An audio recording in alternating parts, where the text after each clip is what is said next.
So I is the Obsessive Compulsive Gamer, the O.C.G, and hopefully I'm live playing Soul Reaper right now. YouTube's had a real big issue with that lately. Where it says I'm live and then I'm not actually live.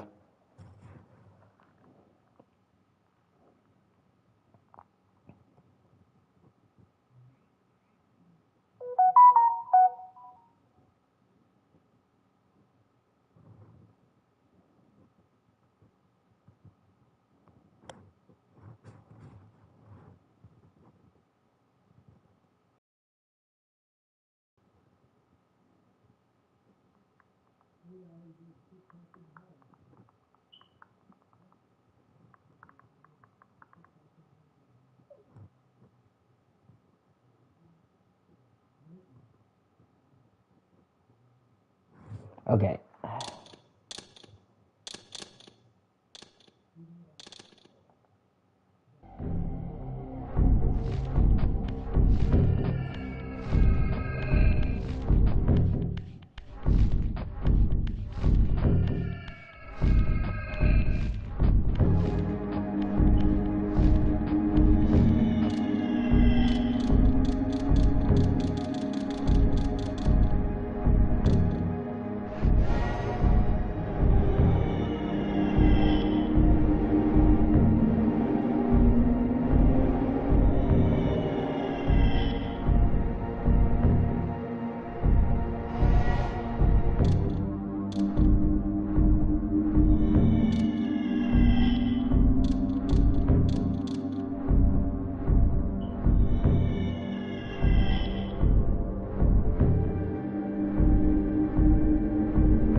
Oh, that's right. Yeah, I gotta go this way.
Okay, let's try this again.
That is the way the human citadel.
Well, I found my way to the lighthouse. I was wondering where the fuck that was.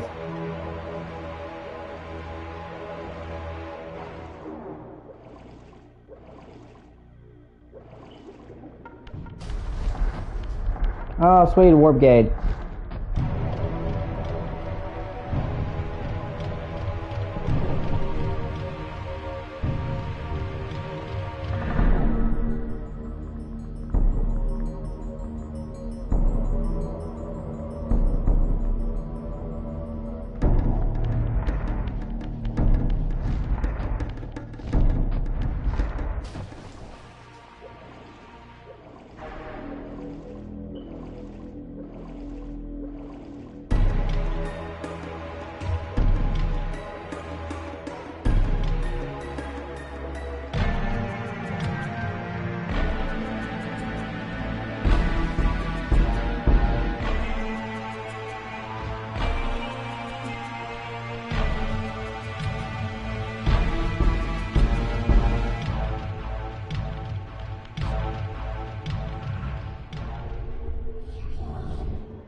Yeah, I was.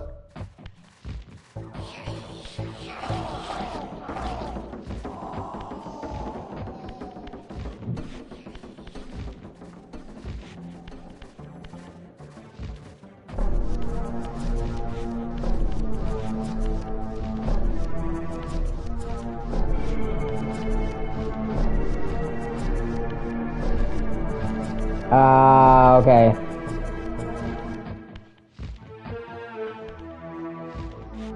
Oh, shit. No wonder.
I missed you, Mary!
Have you ever seen 28 Days Later, Mary?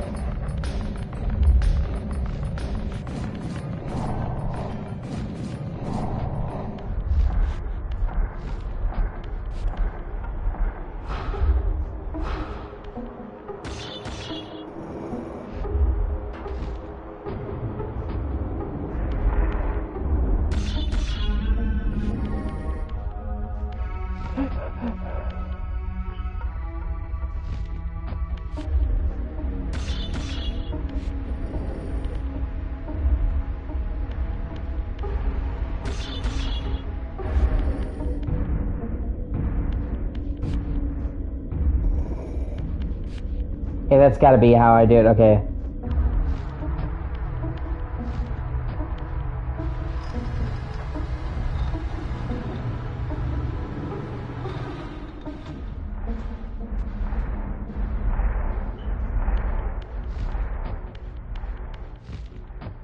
Oh, wait a minute. Yeah! It's arguably one of the zombie movies. It's like one of the most famous zombie movies ever made.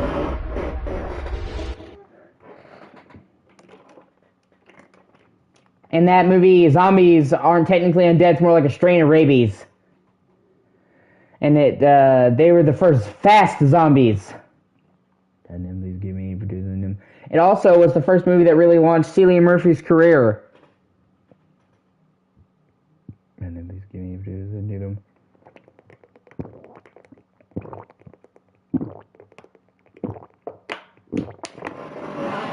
Oh, it's good to see you, DJ Gaming.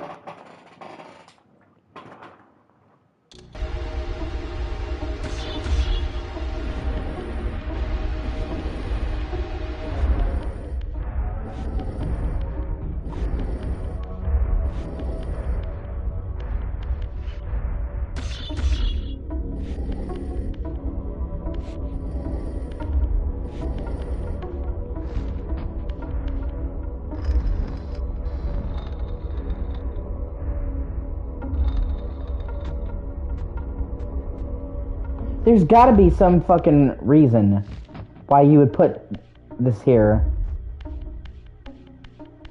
Or okay, wait, okay.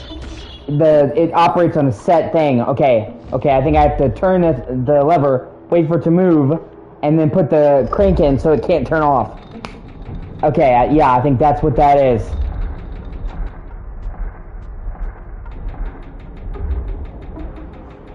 Yeah, see, gradually.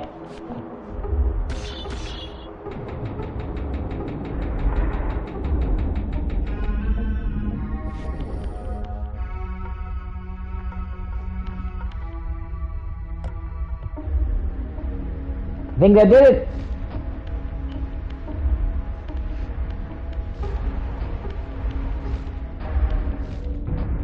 If you haven't seen it, I highly recommend watching it. It's a fresh take on zombies. The acting is fucking incredible. It's got all kinds of great twists.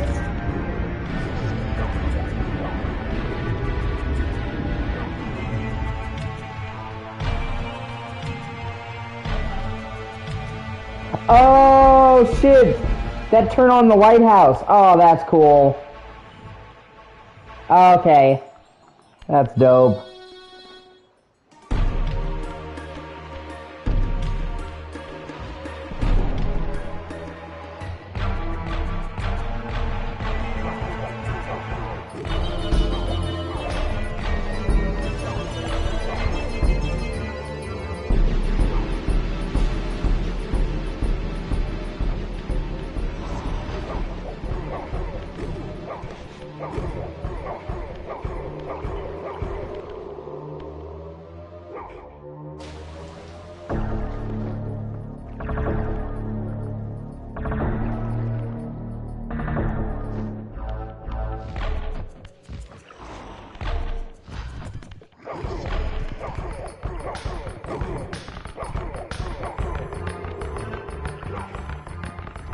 Oh, give me a break.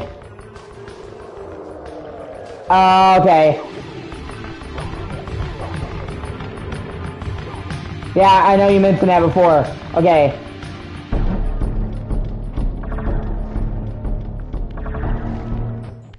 They just showed the first trailer for 28 years later.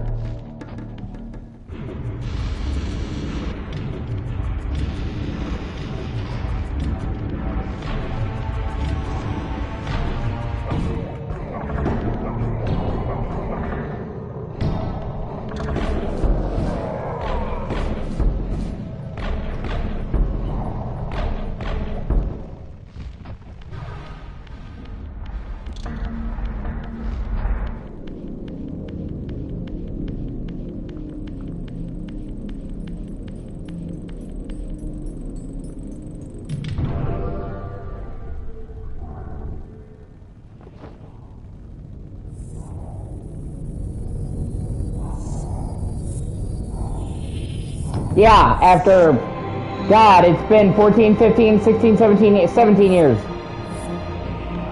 The last one was 28 weeks later. That was like 2007, I believe.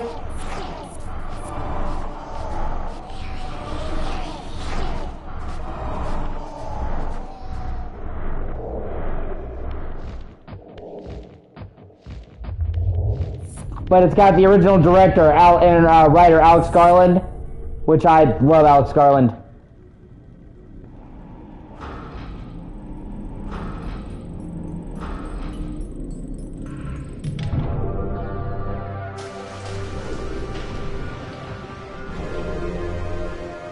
Okay, there's obviously more I'm supposed to be doing here.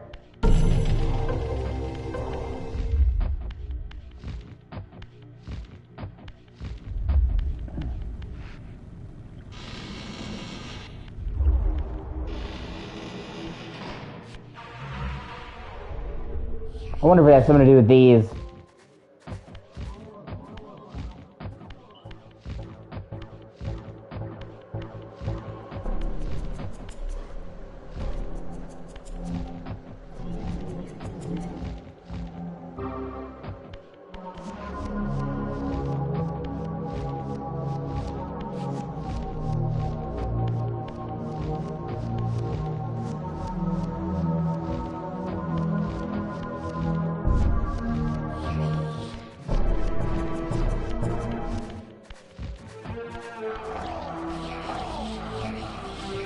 Rex talking earlier about what my favorite and least favorite Legacy of Kain game is.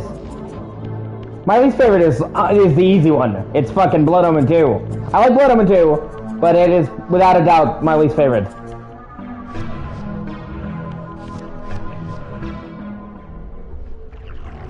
Oh, okay. Ah, you bitch.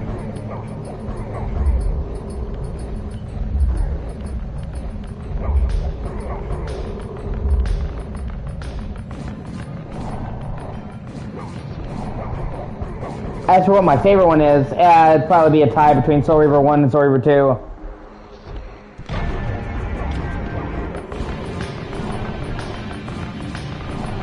I like them both for different reasons.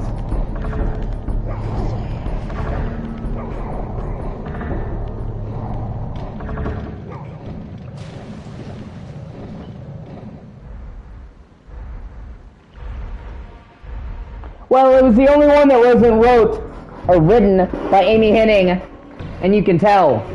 Blood Omen 1, Soul Reaver 2, Defiance, 4 of the 5 games were written by her. So you can just tell it's not the same writer, and I don't think the writing is nearly as good. I don't think the writing in Blood Omen 2 is bad, but the writing in fucking the other games is on another level, so it just doesn't compare. Then it introduces all kinds of incredibly awful fucking continuity errors. Not like little ones, because obviously there's gonna be little continuity errors, but like fucking massive, massive ones. They should fucking know better. Like, Bordo somehow is fucking alive, and they never explain that.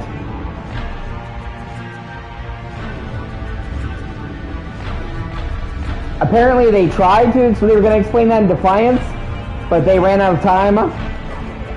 You know, the whole ending of Soul Reaver 2.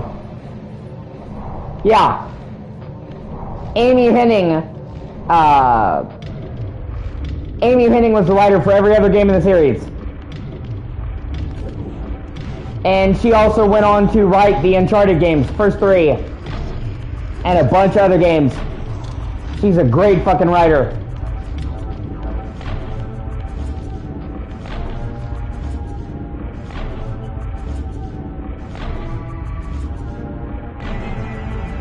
And all 3 of the Naughty Dog Jak and Daxter games.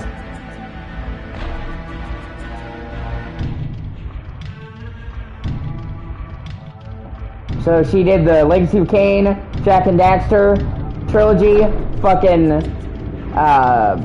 Uncharted trilogy. Like, she's just a fantastic fucking writer. And you can tell that it didn't have her influence on Blood Omen 2. Like I said, I don't think the writing in Blood Omen 2 is terrible, but you can just tell it's not up to the quality of the rest of the series. And then the continuity errors, the massive fucking continuity errors.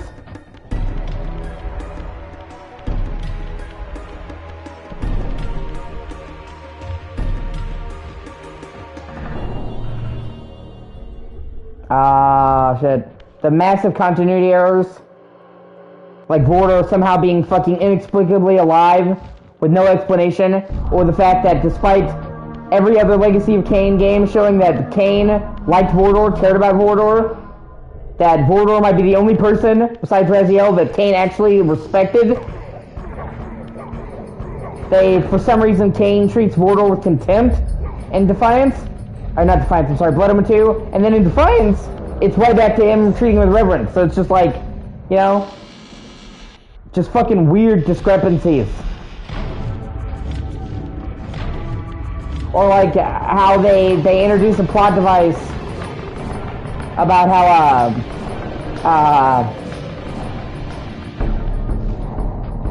Kain.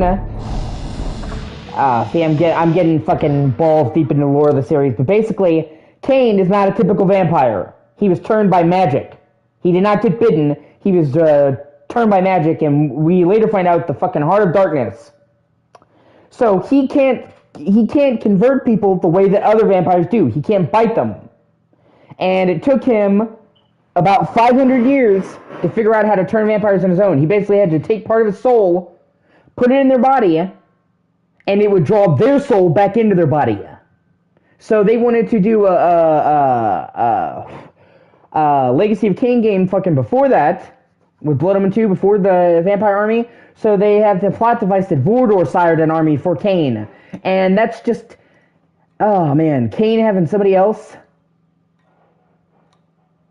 fucking Kain having somebody else make his army for him is just not something Kain would fucking do. And if he didn't make the vampires, if Vorder did, why would they be fucking beholden to Kain? They wouldn't be. Not to mention the fact that Vorder also had given up on fucking humanity. He spent most of his life in fucking isolation because he didn't want to bother with humans, and he only came out of isolation to kill the Circle members after they killed his fucking master and made it personal. Like, he didn't care when they killed, you know, and, you know, Janos Uldren, if you've fucking seen, you know, the lore, Janos Uldren's a super cool dude. He wasn't a violent vampire at all. He was as gentle as you could be. Like, he was a kind soul. And they brutally fucking murdered him and ripped his heart out of his chest. So that's when he went fucking crazy and killed the Circle. And then he was like, you know what? I'm done. I am fucking done. So, like, even if he were, you know, even besides the fact that his army wouldn't be beholden to him, then there's the problem,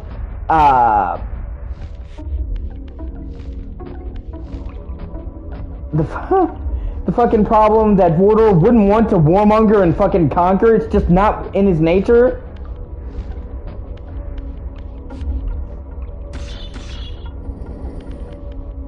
In fact, literally, the entire ending of Soul Reaver 2, where they're like, There's a new timeline. That was literally made at the last second to try and unfuck the situation that Blood Omen 2 made. Because they were developing multiple games, multiple studios. They wanted to make Legacy of Kain games on a regular basis. And the Soul Reaver team was busy with Soul Reaver 2, Defiance. So they had another team worked on Blood Omen, and they decided to make it a prequel. And they decided to put it in a part of Nazgoth that had never been explored before. So on the surface, they had the right idea. Hey, let's do a period of time that they haven't said much about, in a part of the world they haven't said much about, except they just did not pay attention to fucking continuity. And they didn't keep Amy and that team up to date. So when Amy Henning saw close to completion of Soul Reaver 2, she saw what their plans were. She's like, oh my god, this causes so many fucking issues. She's like, we gotta fix this. And that whole, like, oh, the timeline's been reshuffled, was them trying to address the massive fucking incontinuity. It's like, oh, this is the new timeline. Because that's all they could fucking do, because it was too late for them to change the story of Blood Omen, too.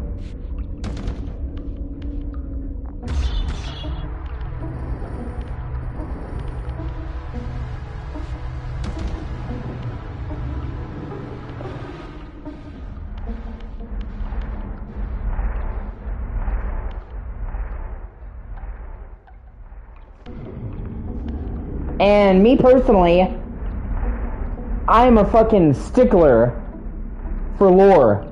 I'm one of those people where if you get the lore wrong, I'm gonna be really fucking upset with you. No fucking ifs, ands, or buts about it.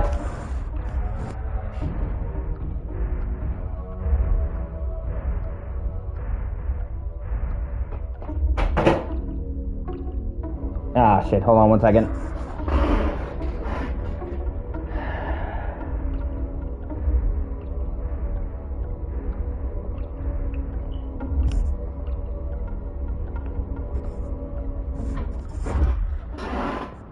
Sorry about that. Just fucking amateurish mistakes. You know, that could have easily been fucking avoided.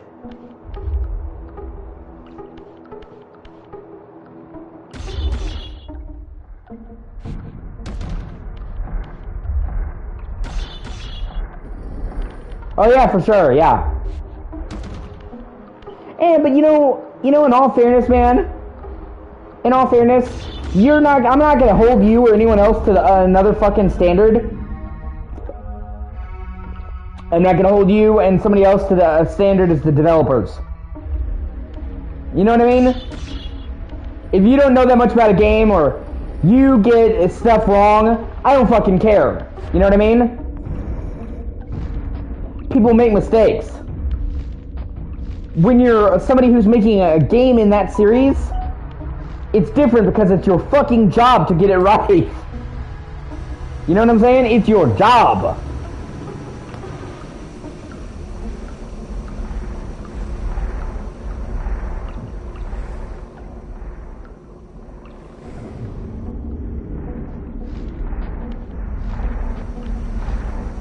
And it's like, they really couldn't have consulted with the team at all?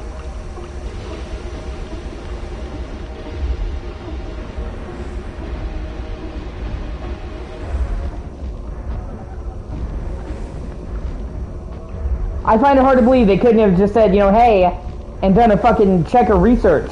Because this is not, oh man. We made a simple mistake. This character had green eyes and one thing, you know, little continuity errors happen. But they had fucking major ones. And even in like stuff that was just fucking unnecessary. That just chapped my ass. Like fucking Meridian. Meridian is a hitherto unknown city in Nazgoth, and it's set in a part of Nazgoth that they never explored in any of the other games, and they never did. So that would be all fine and good. But then they have the audacity to say, this is the capital of Nazgoth. And that's when you introduce a continuity problem. It's like, what? The fucking capital. It's like, then why haven't we heard of any of this shit before? It would be like somebody, you know, talking about the fate of the world. Mate. If it was just it could have even have been a big city. But when you say it's the capital, then it's like, we would have fucking heard of it by then. Surely, right?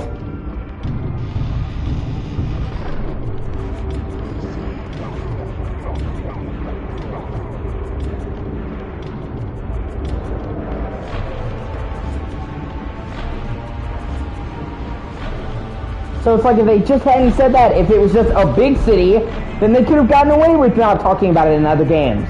But, you know, they're talking about the whole world, the whole fate of Nazgoth and all that shit. So, when you fucking talk about the capital city, then it doesn't even make sense for them to not mention it. Not only that, but Cain took over the fucking sanctuary of the clans around the pillar because it was an important base of operations. You honestly think that, okay, if Cain became Vampire King, which of course he fucking did, and took over, he took over, that he wouldn't take over fucking Meridian, the capital city? He took over the whole fucking world. So by making it the capital city, it just creates all kinds of fucking issues that they didn't need to.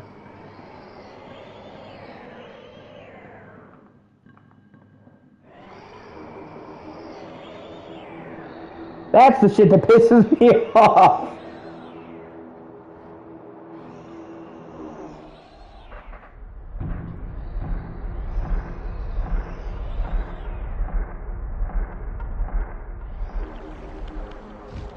Or fucking Vordor being fucking brought back to life? That's a major fucking issue.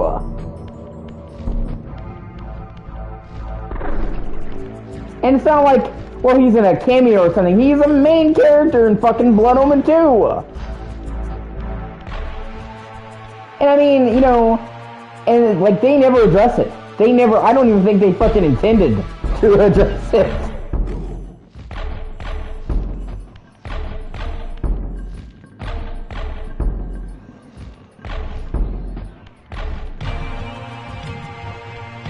I mean, at the very least, if you're gonna fucking retcon someone back from the dead, address it.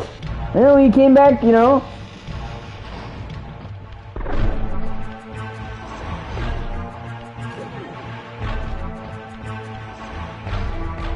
Ah, sweet.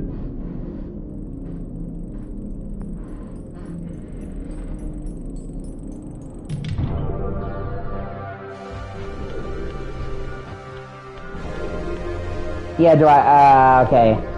I think I have to stop yeah, I think I have to stop the, not the, fuck, what do they call it? A lighthouse from moving again. So it's stuck on that one spot. That's it.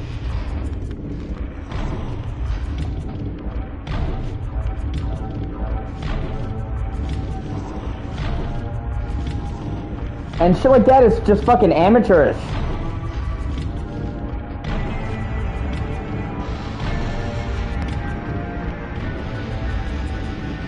But you know, I'm bagging on Blood Omen 2. But I do ultimately still like Blood Omen 2. I don't think it's a bad game. You know, there's some times where the worst game in the series is fucking terrible. That's not one of those cases. It's not as good as the other ones, I don't think, but it's still good. It's still worth playing. You know, having Cain be the lead in another game again was great. Simon Templeman does not give a bad performance as Cain. Fucking ever. He is the GOAT. And just absolutely fucking crushes every scene that he's in.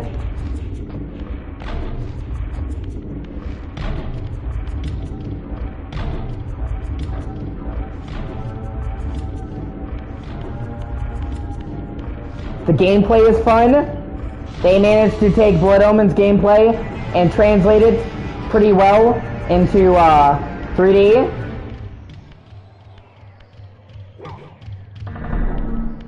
Now, it has to... Okay.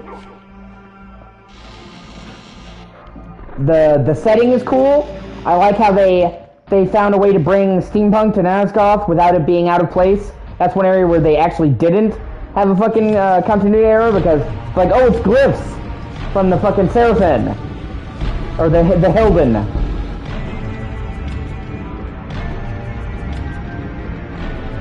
So in that case, like, oh, okay. That actually doesn't ruin the continuity.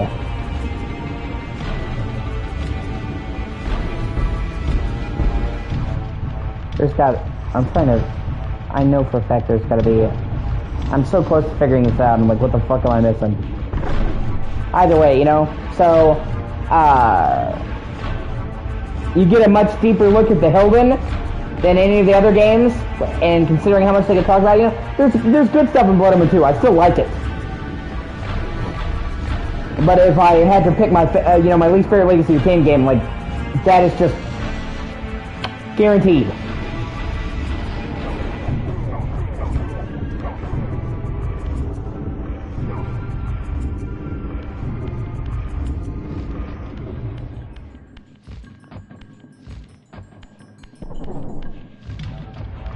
There's gotta be a way to...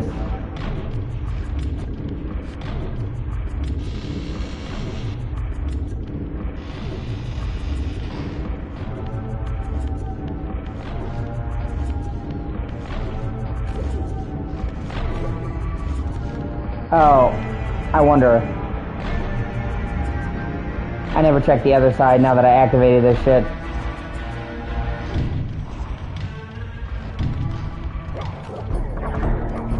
I was also kind of disappointed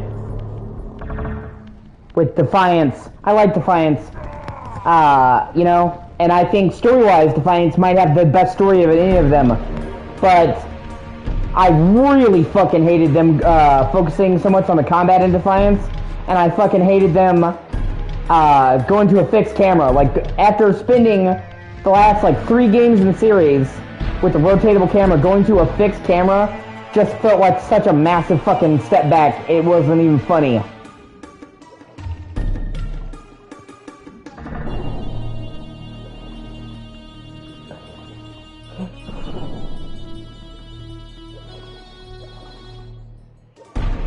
And then the actual parts where you fucking swim as Raziel, they actually did have it behind the back camera, so it's like you had it for the swimming.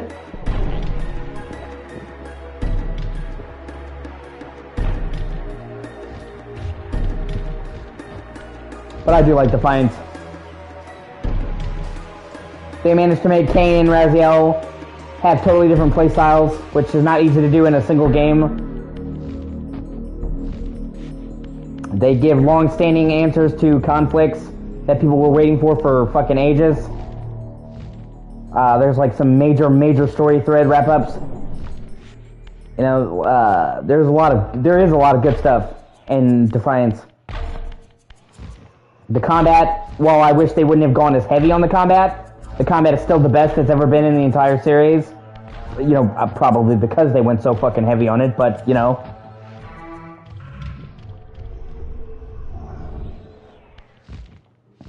It's the only, you know, because I don't think the combat in any of the Legacy of the Kain games, has ever been great. Like, fucking amazing. Like, the combat has always just been okay. Like, not terrible, but not like, oh man, this is fucking great. Not that it needed to be. But then when you go hard on the combat, it becomes more apparent, and you have a problem. But that's just me.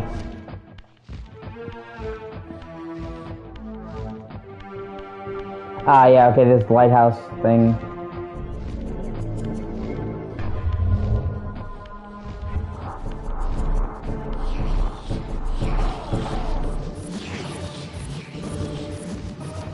Is that back the way I came?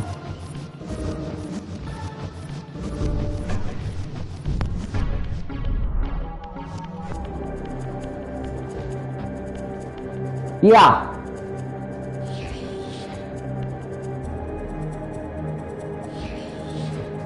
I like them both a lot.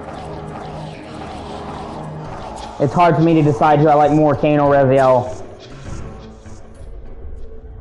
You know, and they had a lot of really cool shit. And Defiance, like being able to swap the Reavers at will. You know, in Soul Reaver 2, they brought in the Elemental Reavers, but you had to activate them in Forges. You know, in Defiance, you can just switch Reavers with the D-pad fucking instantly. So they actually have, like, it became like a tool in Raziel's arsenal. You know, and you could, like, go invisible with the Dark Reaver, which I thought was cool. You know, and then they have fucking, they gradually played up the Elder God turning on you. In Soul Reaver 2, and Defiance, he's just full on after your ass, and they have some really great chase sequences. I remember the first level you play as Raziel, you have to fucking ascend out of the underworld, running like crazy to get away from the Elder God who's raising mist to kill you, and they did a fucking great job of that just terror of, get the fuck out! And like there several times throughout the game, he will just pop up to wreak havoc on you, so you fucking, it does give you that sense of unease when you're in the underworld, and changes. You know, Underworld is normally Raziel's fucking safe space. It's like, well, if I die, I can just go back here. It's like, now you're, you know, even the way that they did it was cool, because, you know, in Soul Reaver 1 and 2, they used the fucking portals, and, you know, he tries to do that in Defiance, and the Elder God's like, well, I'm not gonna let you use my portals, fuck you! Which makes sense. So Raziel actually, like, inhabits a dead body. So, like, you literally see him coming into the dead body and, like, manifesting that body into his. So seeing him, like, rise out of the grave each time like a fucking coffin, the old other person's corpse, was just a super fucking cool twist on it. And I also think it probably has my favorite version of the Wraith Blade. Don't get me wrong, I like this.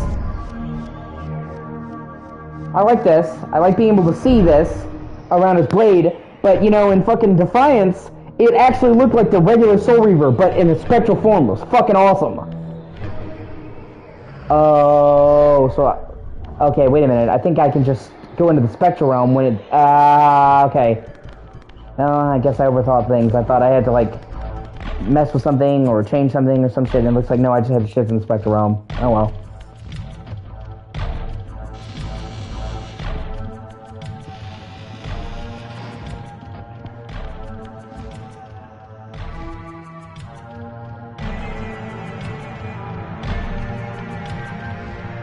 And, like, he stumbles forward, like, almost like the classic Frankenstein shit. You know? It was so satisfying to see Mobius finally get what was fucking coming to him. After so many years of escape and being a fucking prick. His death, man, in Defiance was so fucking satisfying. And he thinks he's gonna get away with it again.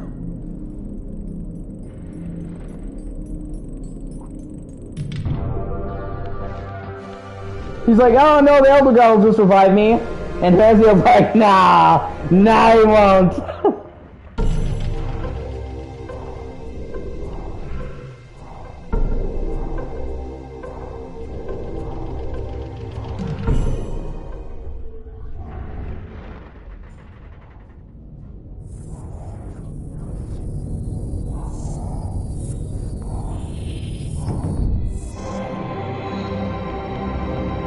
Oh yeah.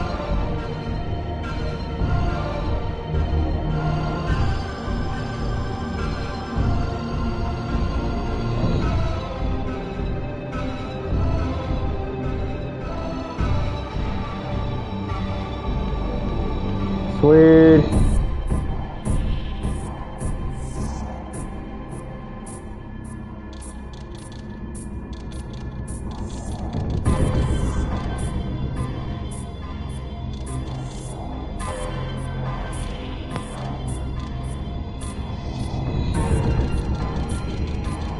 Which I'm missing one more glyph site. Which I also have to say how much I fucking love them adding a map and it actually showing you how much of each region you completed with the collectibles. That is, it seems like a small thing. That is such a great touch.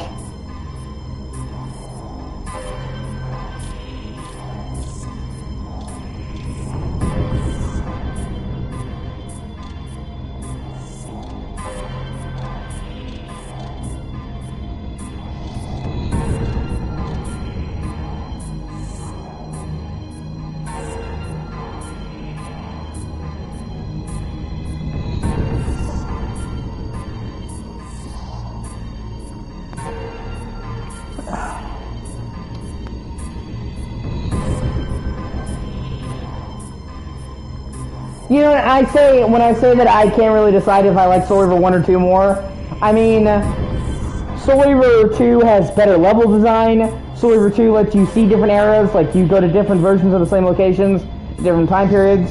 Soul Reaver 2 has a much better combat system, while still not focusing on the combat. It has about as much combat as Soul Reaver 1, just better combat. You know, the Reaver system was really cool, where like it grows in power, but if you overuse it, it feeds on you. Because the way that it's set up is you almost never get to use the fucking Soul Reaver in the physical realm. Because if you get hit one time, oh, you can't use it.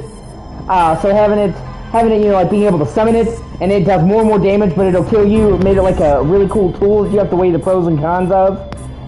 You know, the people bitch about too many block puzzles, so they completely removed them from fucking Soul Reaver 2. The temples are really cool. It's just Soul Reaver 2 is so linear and doesn't have any of the fucking bonus shit that Soul Reaver 1 does, which was due to time constraints. They were rushed. If they had like the story and all the same areas as Soul Reaver 2 did, but they had like all the bonus shit that Soul Reaver 1 did, it would be my favorite. But I just love all the secrets and unlockables in this game.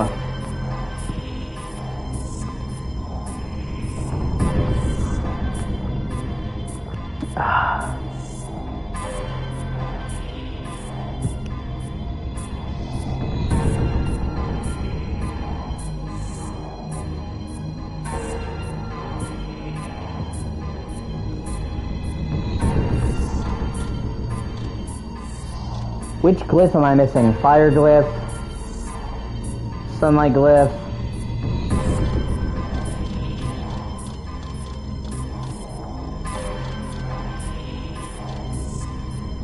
Okay, I have the water glyph,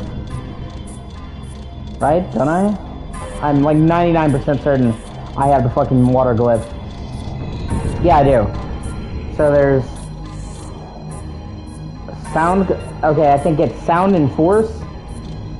Yeah, sound is the one I'm missing.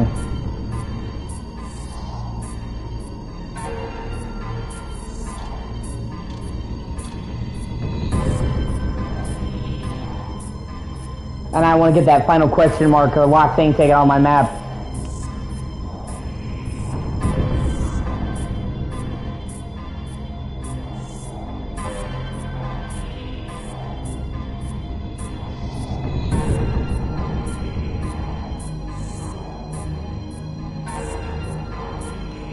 Okay, I think I know. Okay, I think I know where it is.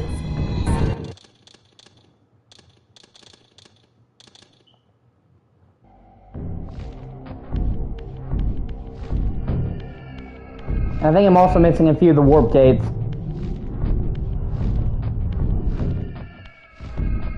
Which I need to rectify, because that's part of the trophies.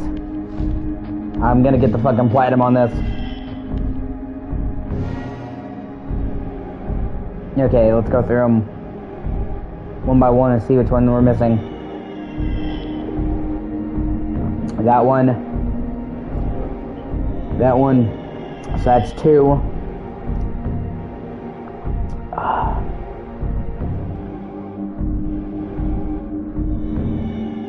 Okay, so I'm only missing 2.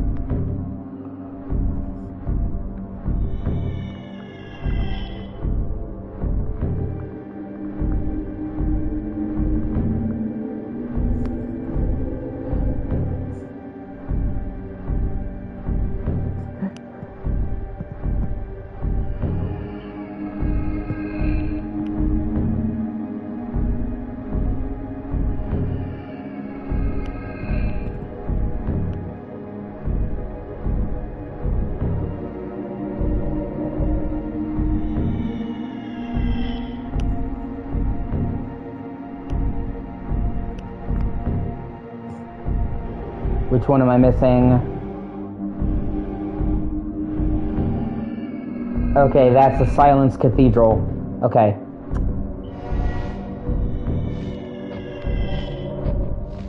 You still there, Mary? You hanging in there? Oh shit, dude. I didn't get a chance to tell you, DJ.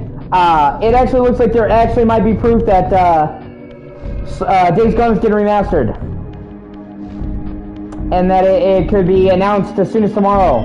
Because people recently, the same people that correctly predicted that Zero Dawn would be remastered,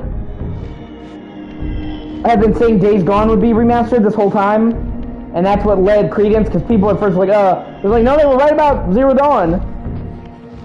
But people just noticed out of the blue after like 3 or 4 years that Days Gone was getting a bunch of Steam updates. And of course, the internet being the internet, they poked through those updates in the database and found that it was mentioning testing for a new build, which is typically what happens when they do a remaster. So it's not a guarantee. But man, it's a lot more than fucking normal.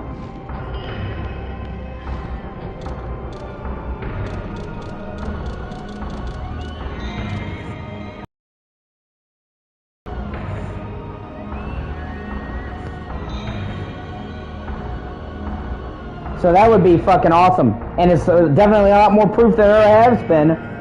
And it is weird that right before they have the Game Awards, they're updating it for a new build. I can't imagine why they would just make a new build for no fucking reason.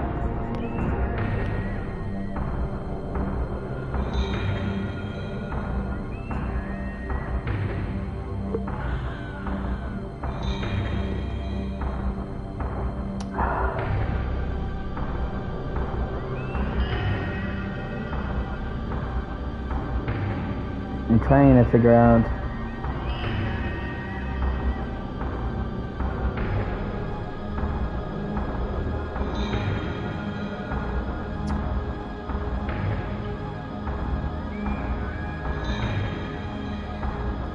Okay.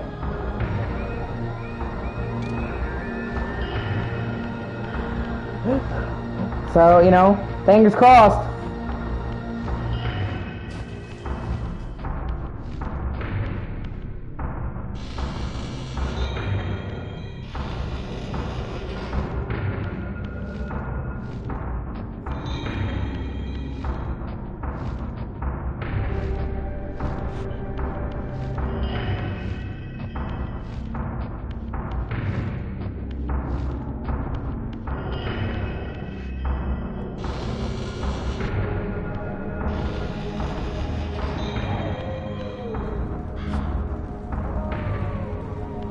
Hey, you can see that fucking beautiful day-night cycle at work.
Trying to find.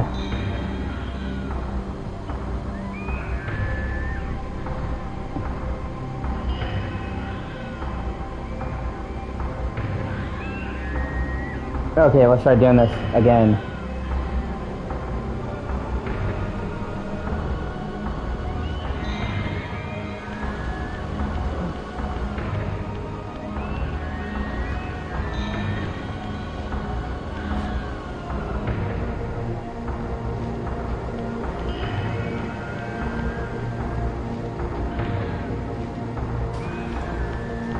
Feel this?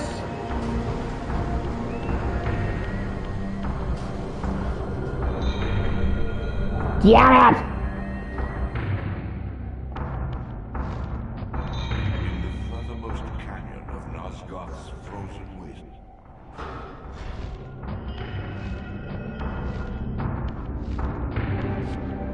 Oh, sometimes I love this game, but sometimes it is really fucking confusing to figure out where you need to go.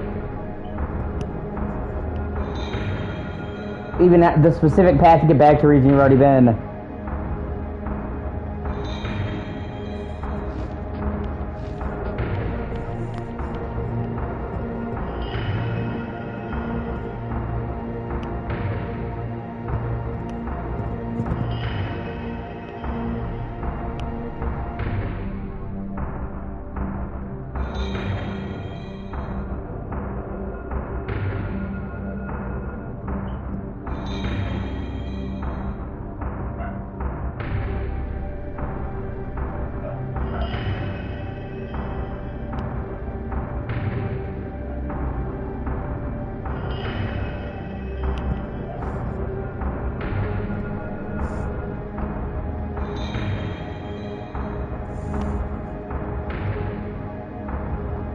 Okay, here we go.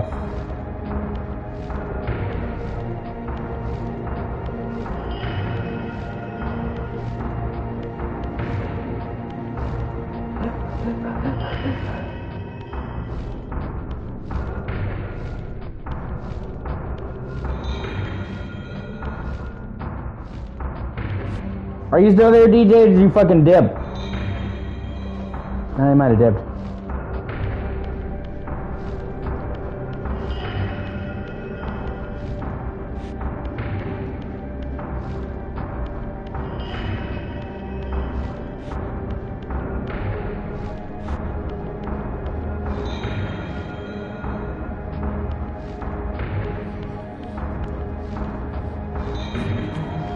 You're just stuck with me now, Mary.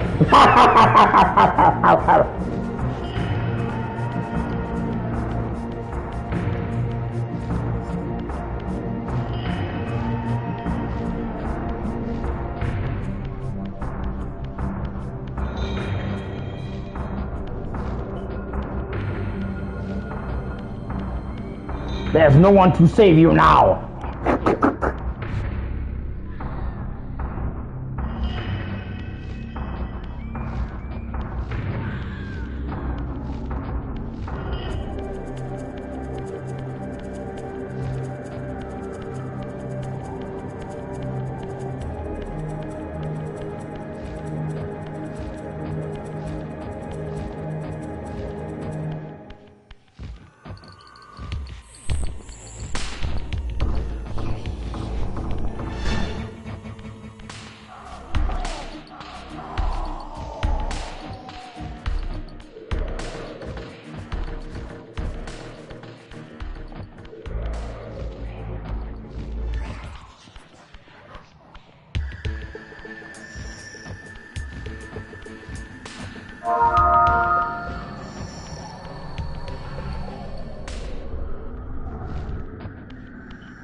Hello.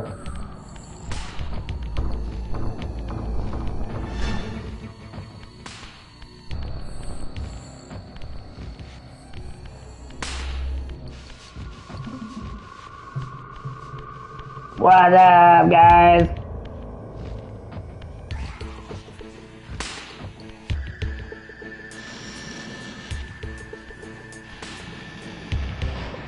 Here we go, there's one of the gates I missed. Yeah, it's fine, man. I did that a few days ago.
I was joking with Mary.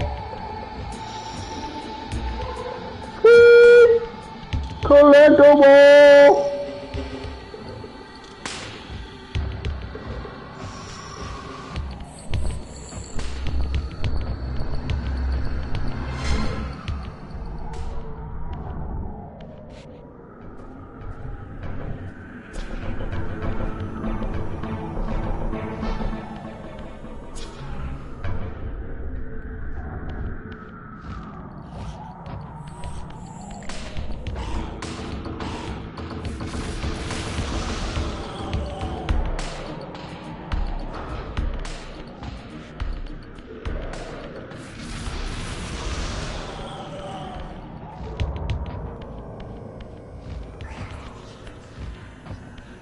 There should be one more collectible in this place, so I need to look around here. I'm trying to take it off the list.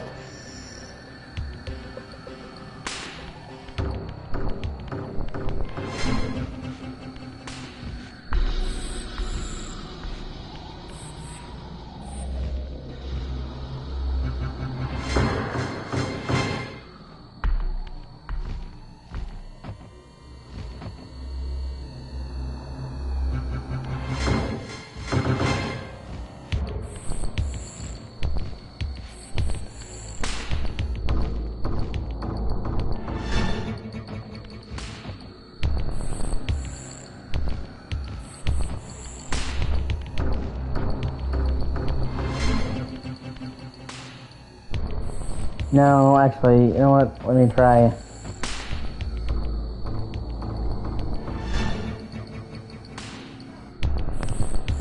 Actually, let me see some.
Hold on one second, I'll be right back.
Biscuits.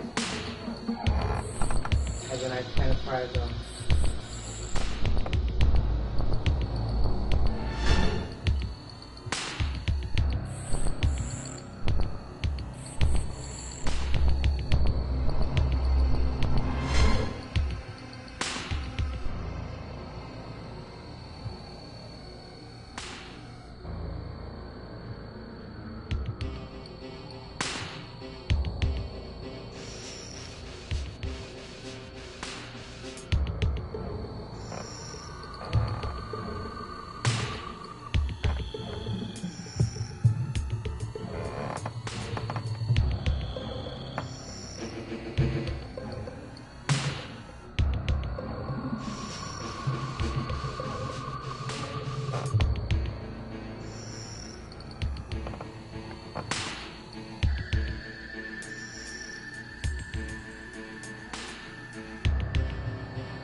What'd you leave, Mary?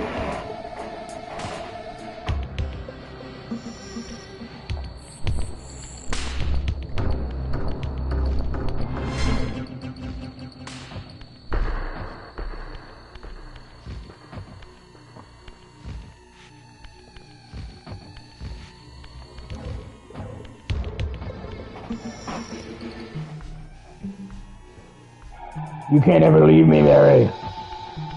Never. Never.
Are you there, Mary?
Echo, I'm gonna beat your ass. I'm gonna beat you. I'm gonna beat you.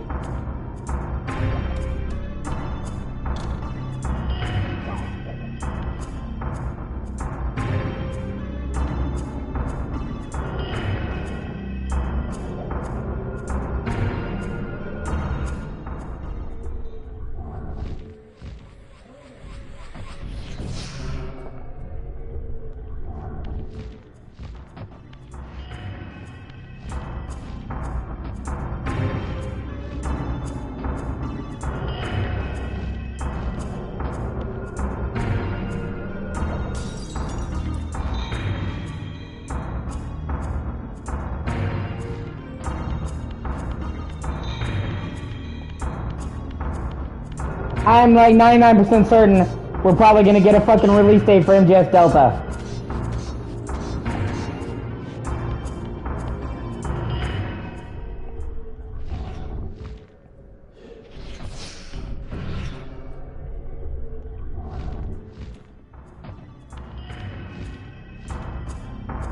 And probably Mass Collection Volume 2, but I will see.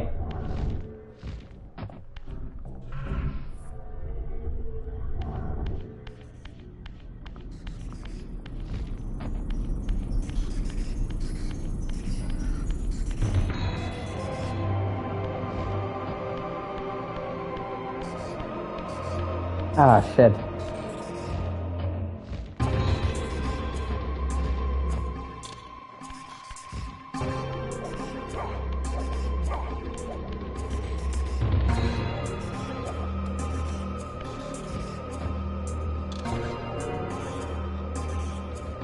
Oh, hey, Alex, good to see you, man.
Okay, there is... Let me see, there is... Yeah, there should be one more collectible here.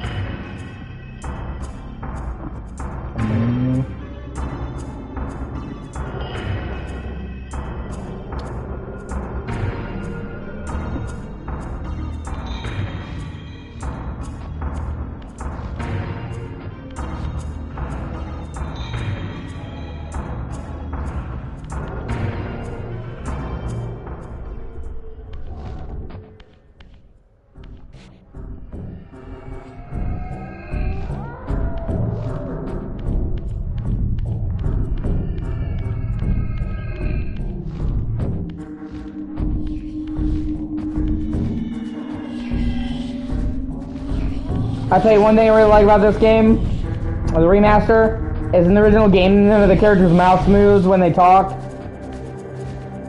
which made sense for PS1. But in the remake, not only do their mouse move when they talk with the new models, but they actually have unique lip syncing for every word they say. It's not just like a fucking generic animation.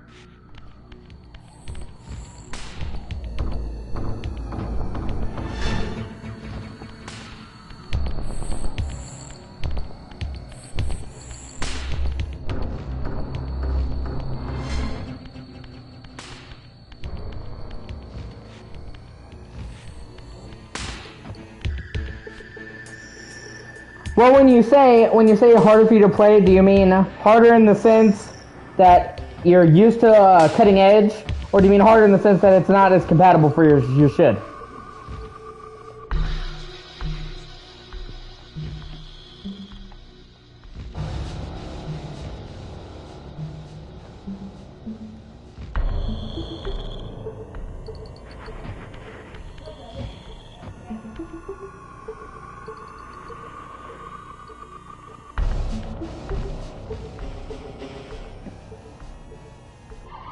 It's just something you adjust to, man. That's all, it's just something you adjust to.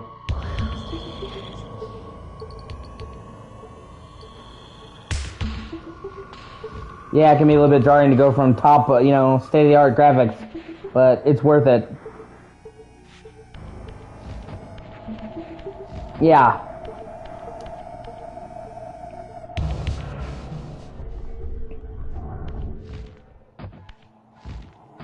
Ah, shit.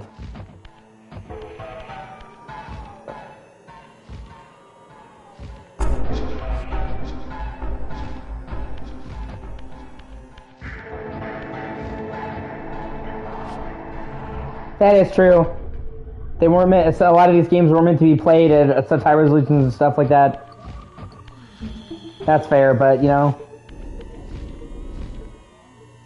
Max is obsessed with CRTs.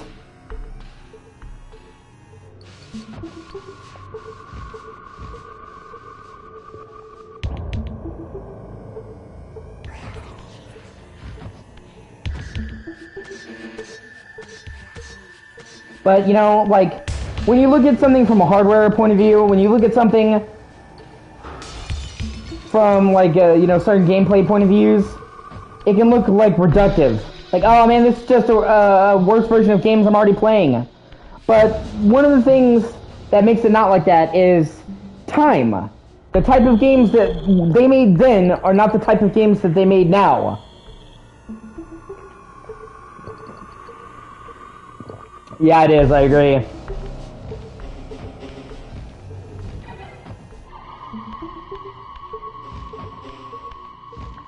You know, on some levels, you know, games from the 90s look worse and play worse. But then, there are also different types of games in the 90s. And besides just having different style of games, there's a certain flavor, I guess you could say, to games from the 90s that's indicative of that time period that you can't replicate.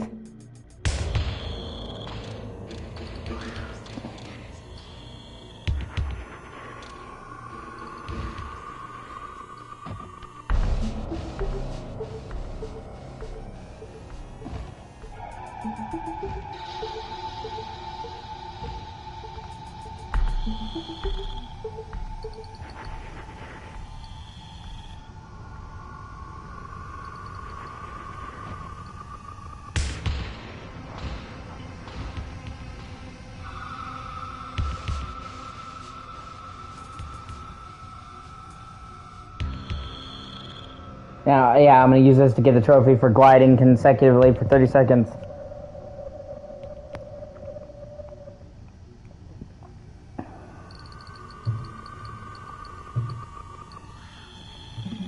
There's just a certain flavor to them that just doesn't exist anymore.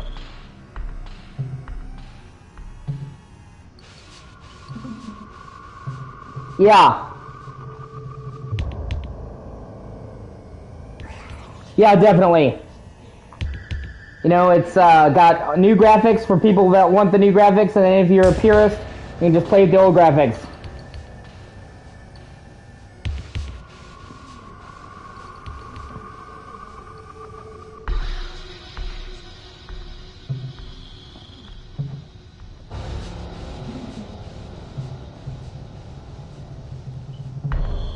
Hold on, let me check the trophy list.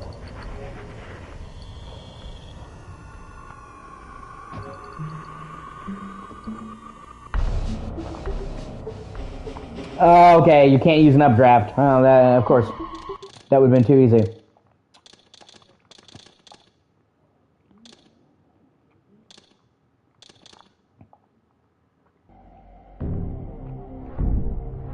Oh no, it will. But that's why I like these Aspire remasters and Night Dive remasters, because they make all kinds of quality of life tweaks and improvements. New graphics, but they're optional. You can turn them off. So purists can play the game the way it was originally meant to be played, and people who want the improvements can play with them. You know, if you don't want to play with the new graphics and remastered, you don't have to. You don't want to use the map, you can turn it off.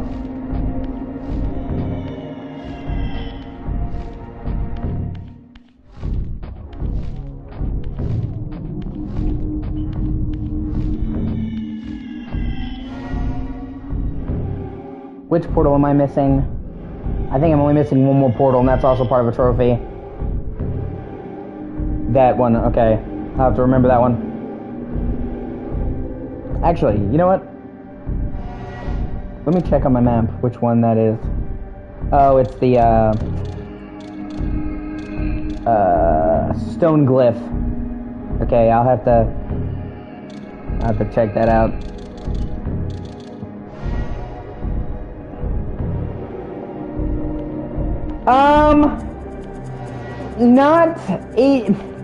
It just depends. I got through this and I beat it like the first day because I have played the shit out of this game. And I know most of the stuff off the back of my hand. Off the back of my head, I'm sorry. Off the top of my head. Why the fuck was I getting it mixed up? God. It's like the back of my hand and off the top of my head. I don't know why I had a brain fart just then. But yeah, I know most of this game backwards and forwards and know what I'm doing. You would probably spend a lot longer playing this. And then there's all this optional shit. And the optional shit's worth doing, so...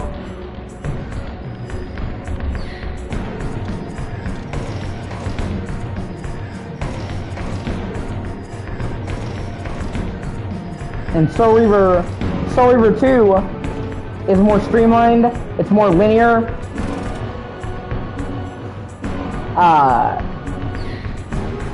But it's also a lot longer. So I would say Soul Reaver 2 is about the same length, but only on the main path. There's not like optional areas in Soul Reaver 2 and shit like that. There's still exploration. It's still, you know, an adventure game. It's just not like a Metroidvania like this game is. But Soul Reaver 2 has a lot to make up for it.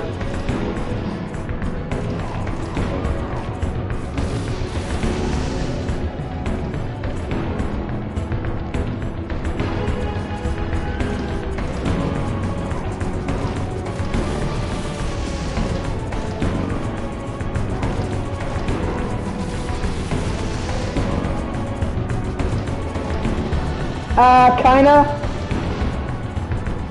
But there's no returning to previous areas once you're done. Like, Soul Reaver 2 is just 100% linear.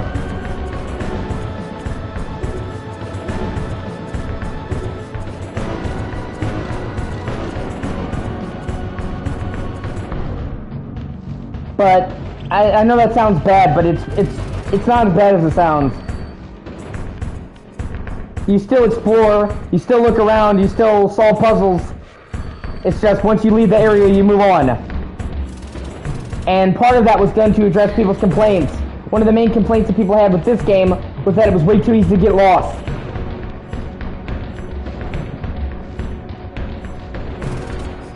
But Soul Reaver 2 makes a lot of improvements in other areas. The combat in Soul Reaver 2 is way better, the weapon variety is way better, the enemy variety is way better, the actual platforming is way better. There's not a single game. Some people don't, so they wound up taking them out entirely in the sequel and having a lot more variety in the puzzles.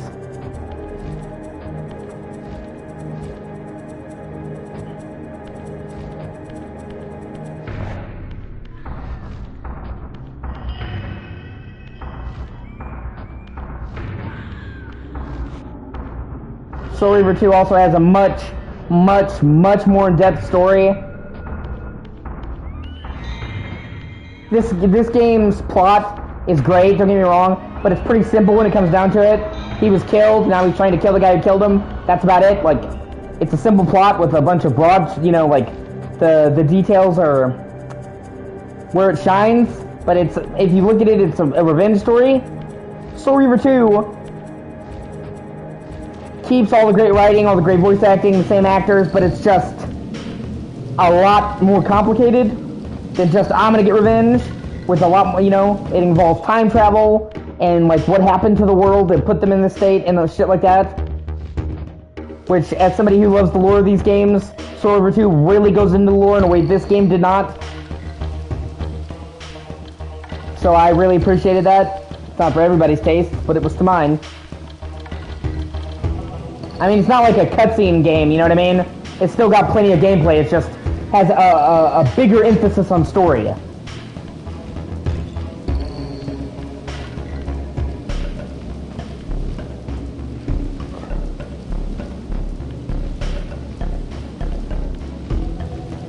And you kind of do have back travel, or backtracking, like, I'm trying to... In Soul Reaver 2, you don't return, like, of your own volition, but you return to several areas several times as part of the story. You time travel through 3 different time periods. So you will return to prior areas. It's just when you return to prior areas, they're...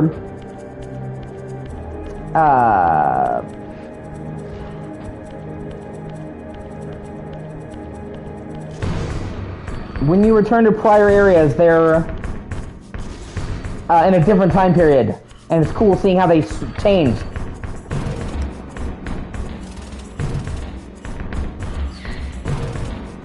Like Soul Reaver 2,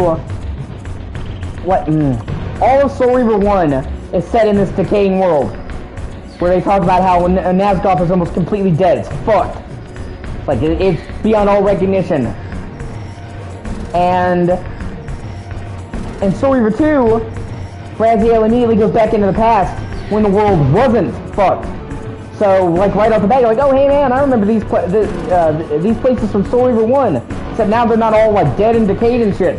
The pillars are intact. And then, you know, like, there's 3 different time periods.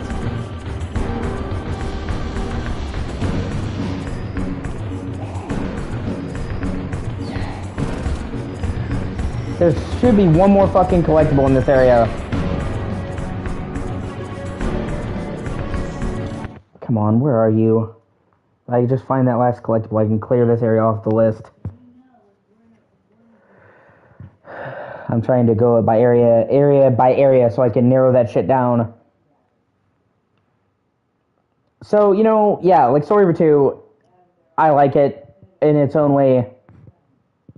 And all, you know, like, you get the Fire Reaver in this game, but it's more of a bonus extra. Like, you do more damage, but that's about it. It's cool. It's a cool thing to find. But in Soul Reaver 2, you get, like, a bunch of Reaver upgrades. And they do different things and activate different shit. So they're, like, tools that you use.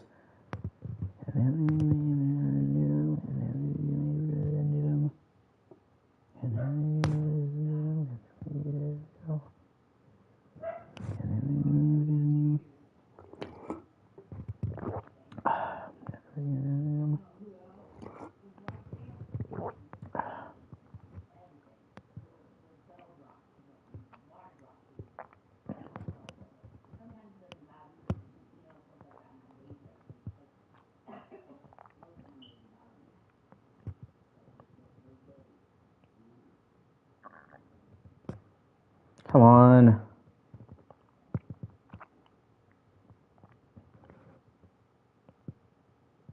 Where the fuck is...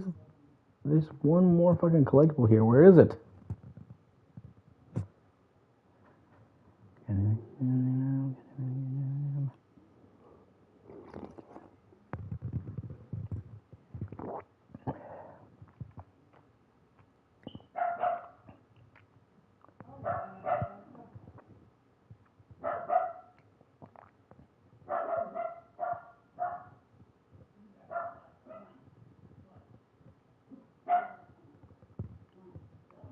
Okay, let me see. Yeah.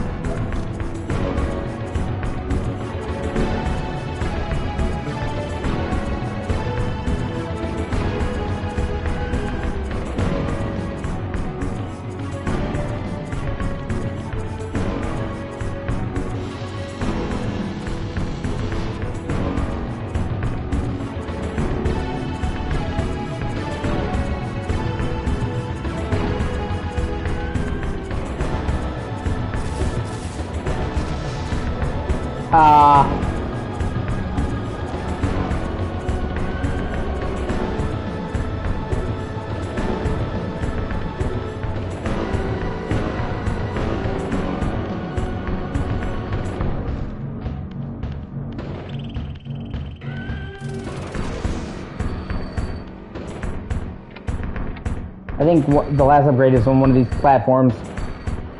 Oh, the last upgrade here.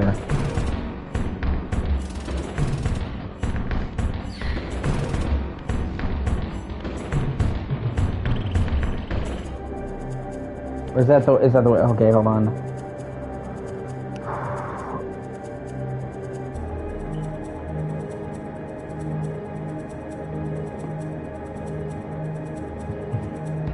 Okay, I'll just check all the bridges till I fucking find what I'm after.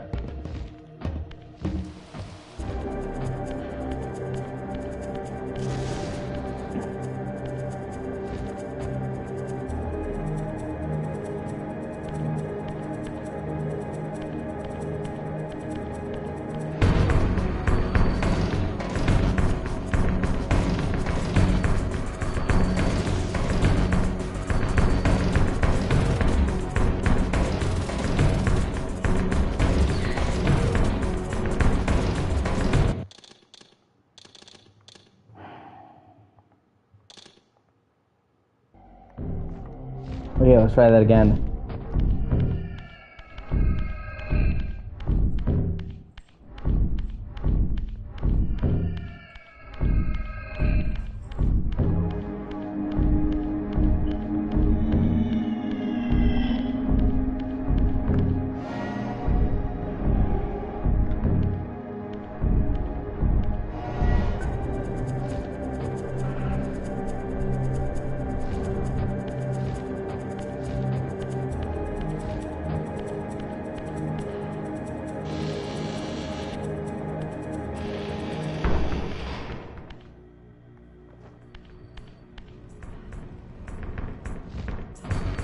Fire! Boom, boom, boom, boom.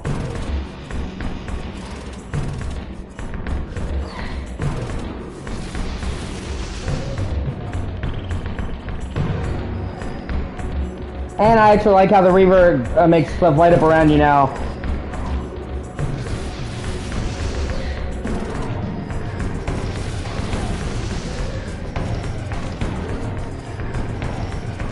Echo, I love you, baby. You gotta get up. My legs are killing me.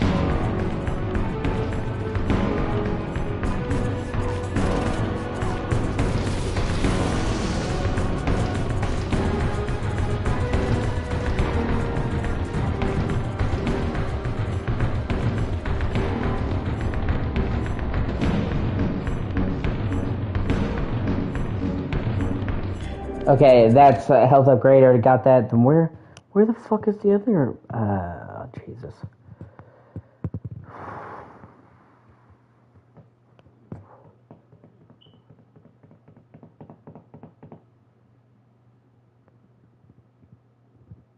I didn't know you want to see me play Fallout 4.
Okay.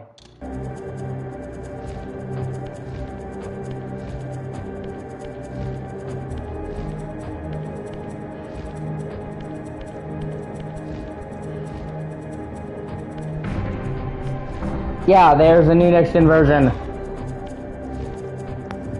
It's 60 FPS on PS5. With better draw distance and shit.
There it is.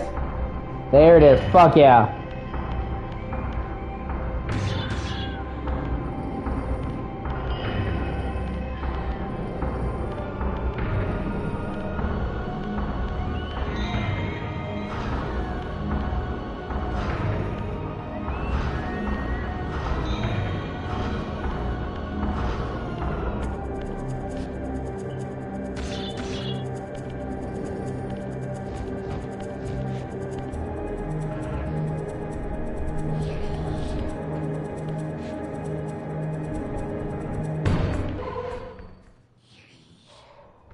Oh yeah. Help upgrade!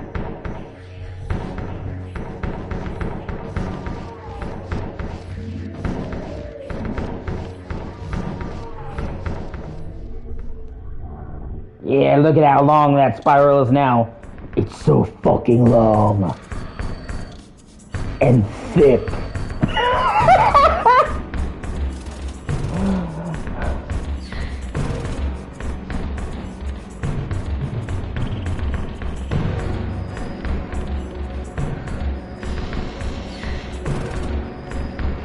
Do you like how girthy my hellfire is, Mary? Do you like it?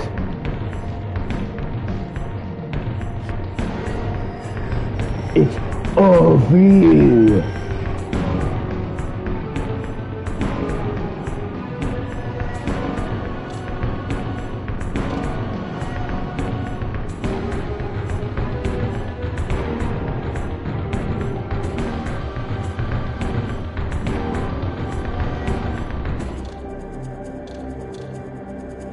Son of a bitch. Which one is I supposed to go into? Ah, wrong. Okay.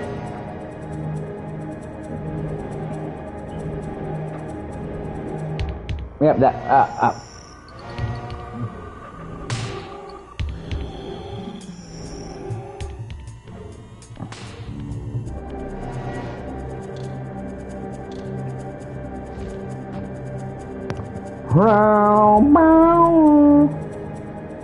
It does.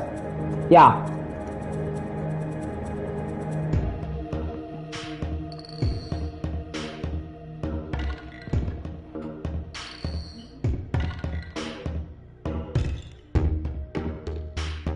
I always get fucking paranoid about shit being in my drink.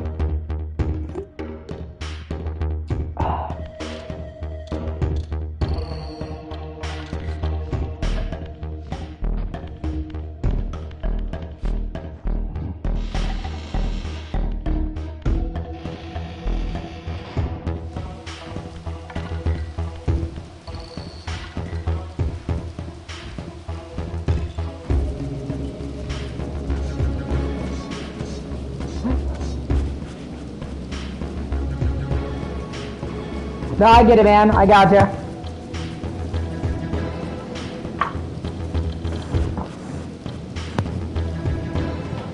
I know what you're talking about, bro, Obama. Bro, Biden. Bump.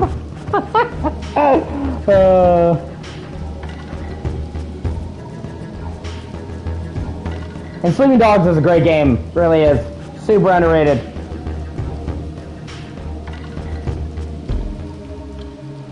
Yeah, I heard about that. They added a new update.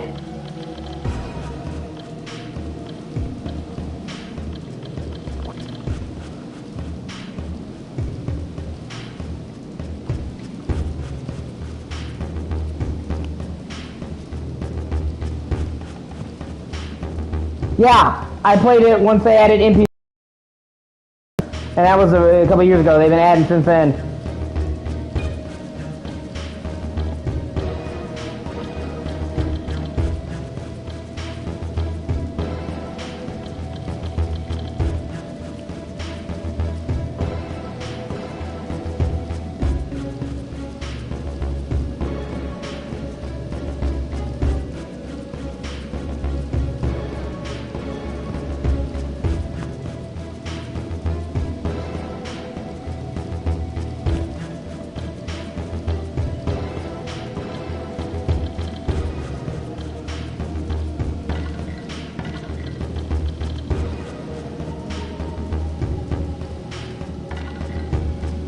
Come on, where the fuck are you?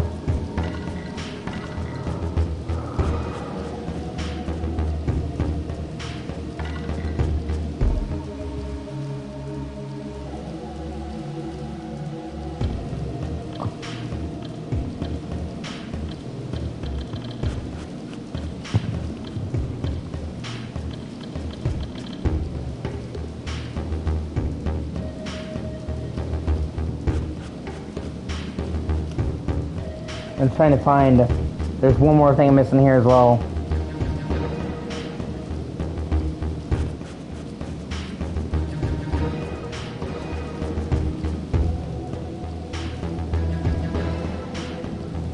Oh, okay.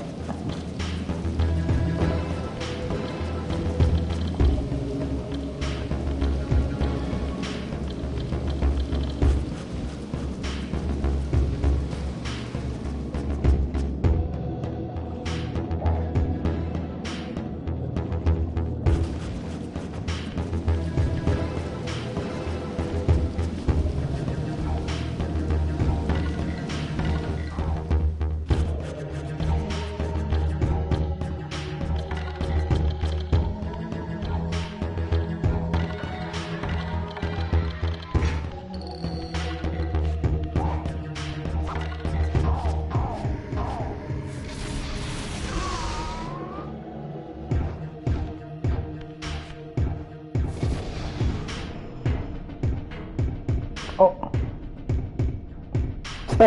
I was born in the wrong time. I mean, I think modern gaming is good. I think modern gaming is perfect, but I like modern gaming.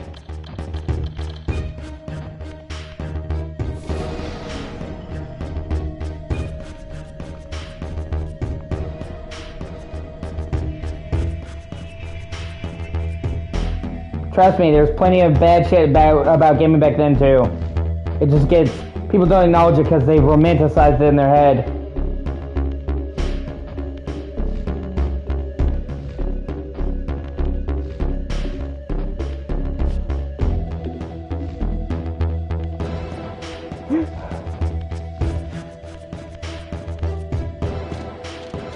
Okay, so there's just one more power up here, a health power up.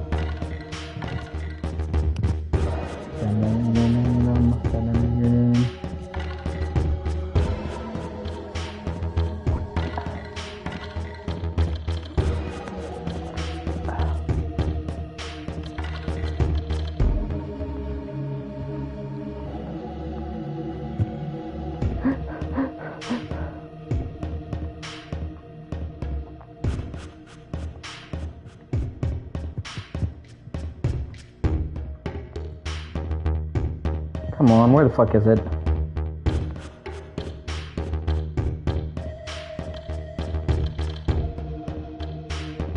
Yeah, except see, dude, that's not true.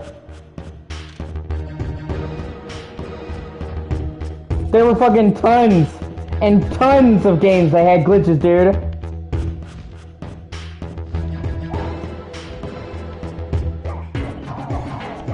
The only difference was if a game released buggy, it was just fucked.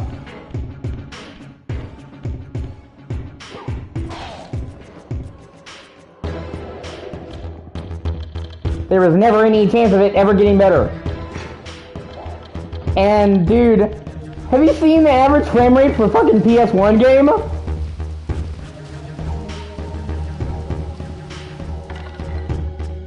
Like, the average game ran at like 12 frames a second, dude.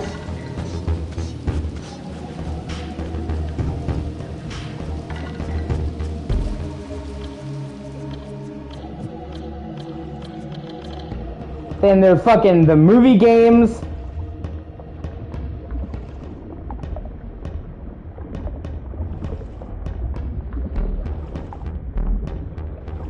Like, terrible, terrible fucking movie games.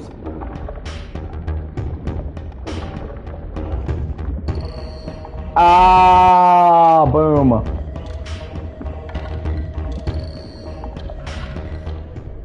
Where for every one fucking movie game you played that was good, there was 50 that sucked dick. Blam! That's everything from this region.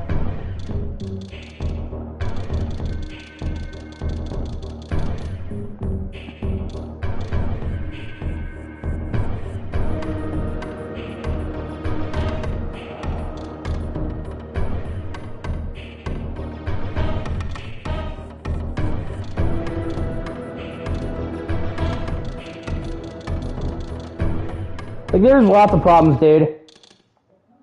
That's what I'm saying. You're seeing... And I'm not saying there wasn't good stuff there. I'm not saying there wasn't stuff where it would be better than it was today. In some areas, it was better then. But I'm saying, on the whole, it wasn't better. It was different. We made improvements in some areas, and we, you know, fucked up in others. Like, you know, for example... Crash Bandicoot and the Wrath of Cortex had a major issue on PS2. It caused it to have fucking insane load times. Insane load times. Okay? And every time he died, okay? It's notorious for having some of the worst load times on PS2. If you fucking, you know, they fixed it in later copies of the PS2, but you had to buy the game again. Meanwhile, if that game had launched now, they could have fixed that with a free fucking patch. Not, hey, oh, we know, I know, you know, we know we fucked up the game and made the load times unplayable, but you can just buy another copy for full price. So, you know, it's 7 up, 11 across. It's, you know, you win some and you lose some. Now you actually see games that start out shitty become good. Whereas if you launched the game and it wasn't good, you were fucked. There was no redemption. If it was bad, it would always be bad. So, you know, and then Spyro, Enter the Dragonfly, that game is universally panned as by far the worst fucking Spyro game ever, and the only outright bad Spyro game, because that game was ridiculously unfinished. It had all kinds of game-breaking bugs that would soft-lock you from finishing the game, or hard-lock you. It had massive performance drops. It had missing voice acting. It was just a fucking mess, and it stayed that way forever.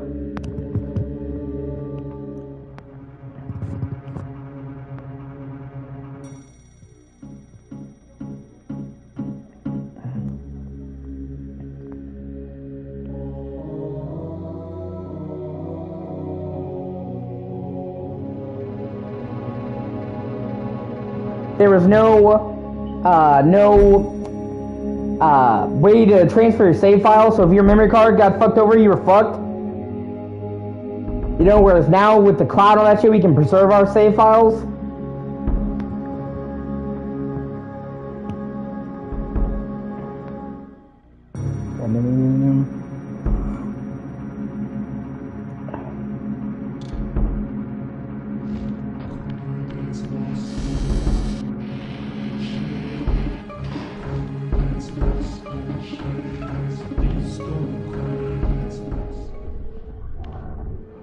Online play was a pain in the ass, had incredibly high latency.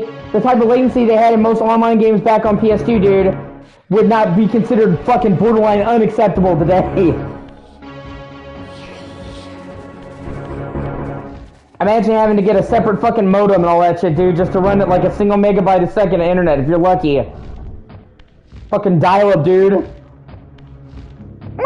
Fucking Screech having to take the phone off the hook to use the internet.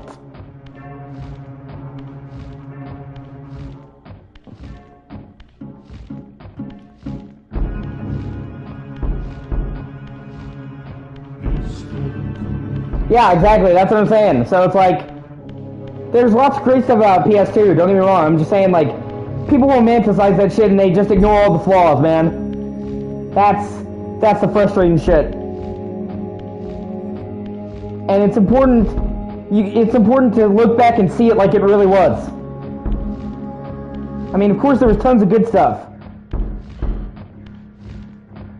But people act like the PS2, GameCube, Xbox era was fucking the greatest era of gaming, and all games were perfect, and now games have just fallen, and no, there was a fair bit of bullshit then too.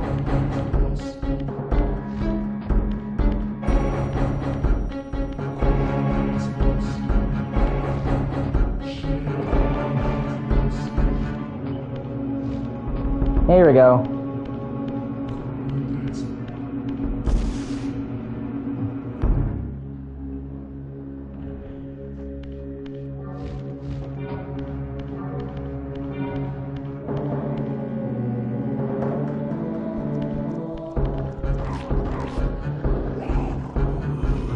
Ah, fuck you, bro.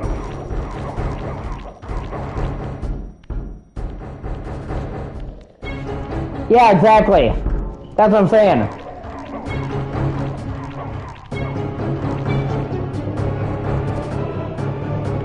Or like fucking launch games. Do you know how many fucking launch games were fucking terrible? Dude, I remember when my dad first got a PS2, man. I'm that fucking old. When it first came out in America. I remember him getting a fucking PS2. Okay? And it was fucking... He got a game called Portal Runner. That was one of the day one launch titles for PS2. That game fucking sucked. You know, now we get great launch games.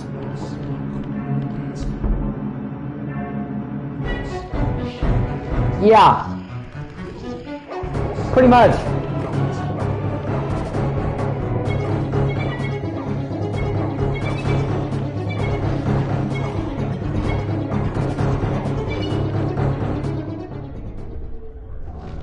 So, you know, fucking launch games, you know, suck dick. Now, meanwhile, PS5's launch game was Demon's Souls Remake.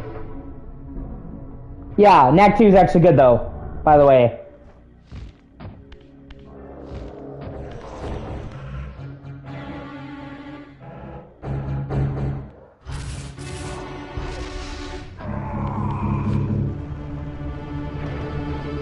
I didn't believe it either, but it actually is good.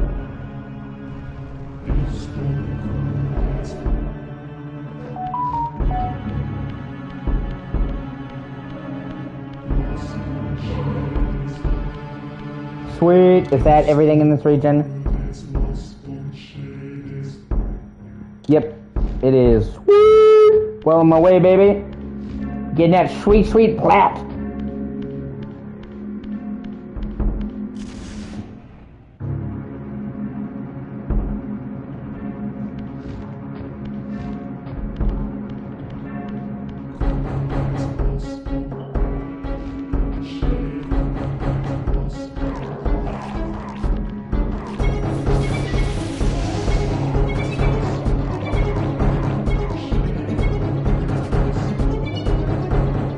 I mean, for fuck's sake, games didn't even have trophies, dude.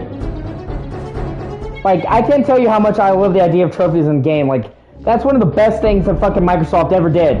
Okay, because obviously I know trophies, but Microsoft is the one that came up with that, a unified system with achievements. Everything else was their spin on it, but they were taking the idea that Microsoft had and running with it.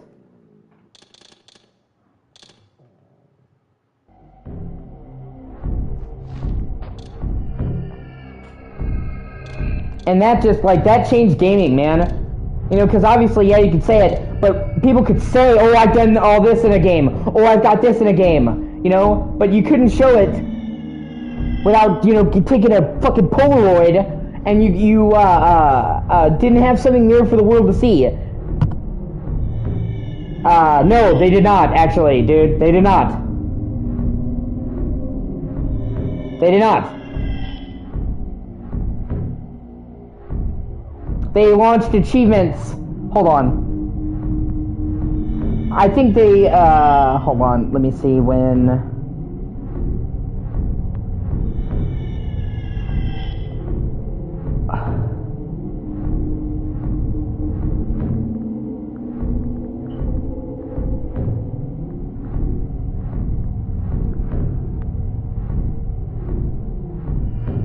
...2008. 3 years after Xbox 360 launched with trophies, or achievements, Sony finally made an equivalent. And it was only due to the fucking runaway popularity of achievements. Obviously, Sony contributed their own bit to it by making it trophies, and by giving, you know, a platinum trophy for getting all the thing. That was their contribution. But Microsoft was the one that really came up with the idea.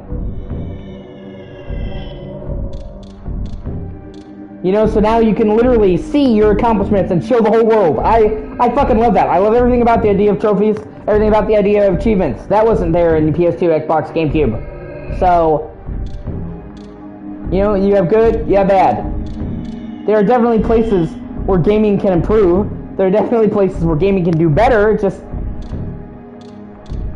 I don't think modern gaming is all bad or any fucking thing like that. I think it's, you know, like I said, better in some ways, worse in others. Obviously room for improvement, But I don't think modern gaming is shit either. There are people who think modern gaming is dead. I really disagree.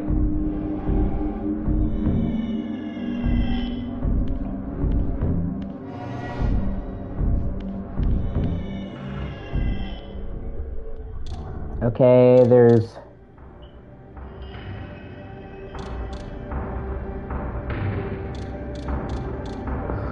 Yeah, pretty much. Although I didn't even say max just because other people think that way too.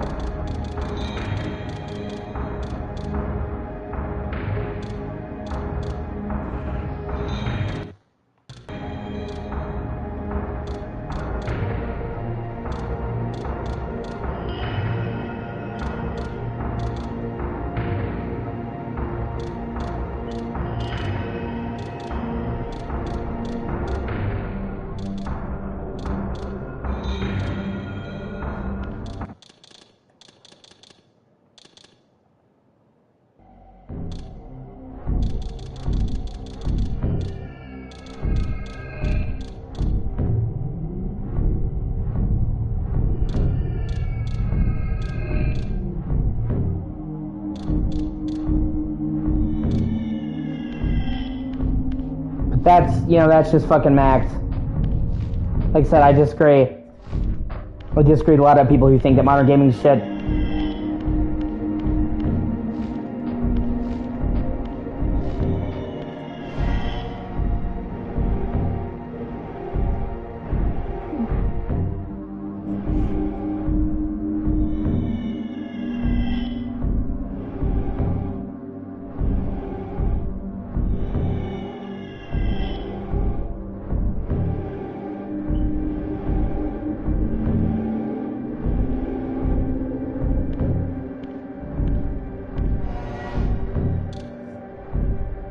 No, that's the Ruin City. I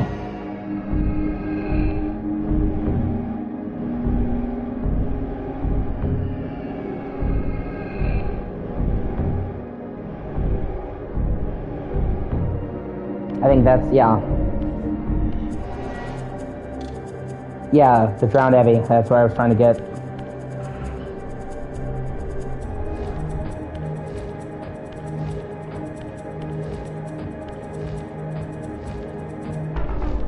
And it just frustrates me how much of nuance has been fucking ground away, dude. So many people just like, oh, all gaming sucks, all gaming is good. Oh, it's just... It's dumb. There's more nuance that you can be good and bad.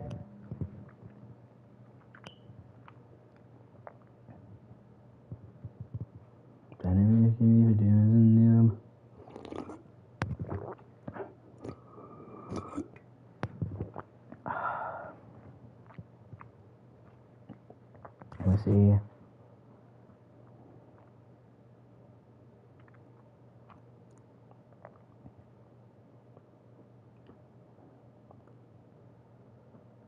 Trying to...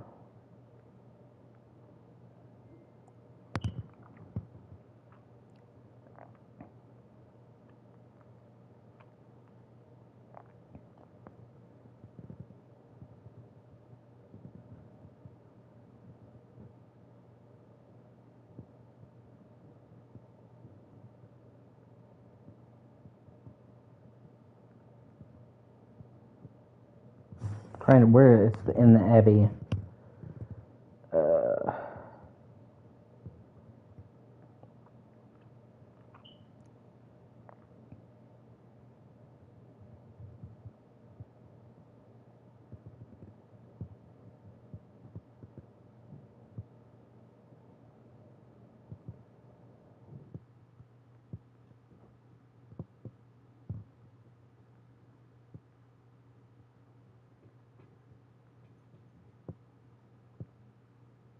Where the fuck is that?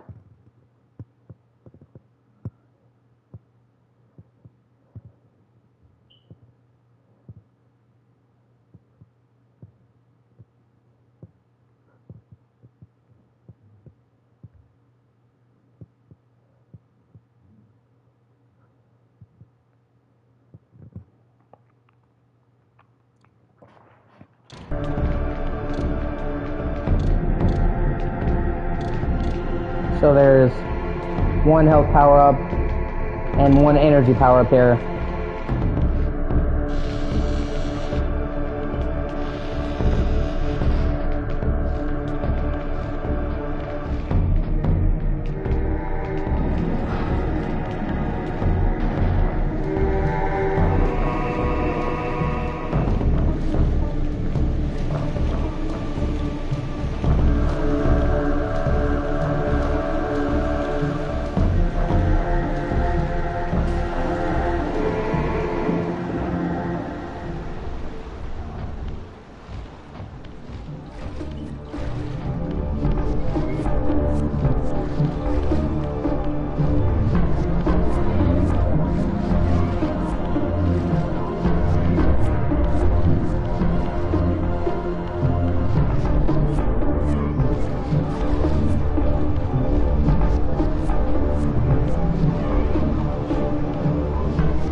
I hate fucking snakes!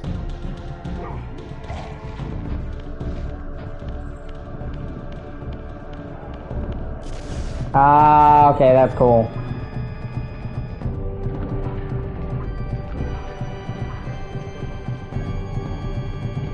Drain that water, bitch! Oh.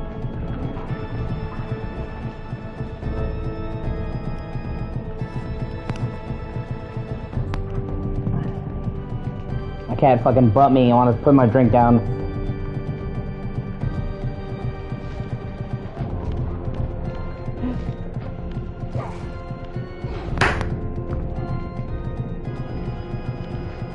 Sorry, bruh. Just remind me of that fucking Zoolander meme. I'm not your bruh, dude.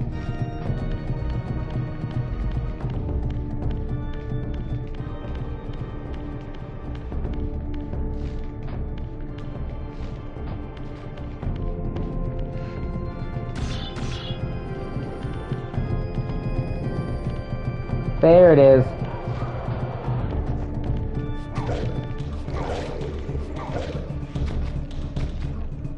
Hey, you know what?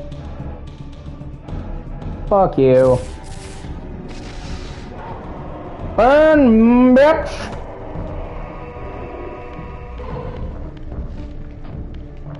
Sweet!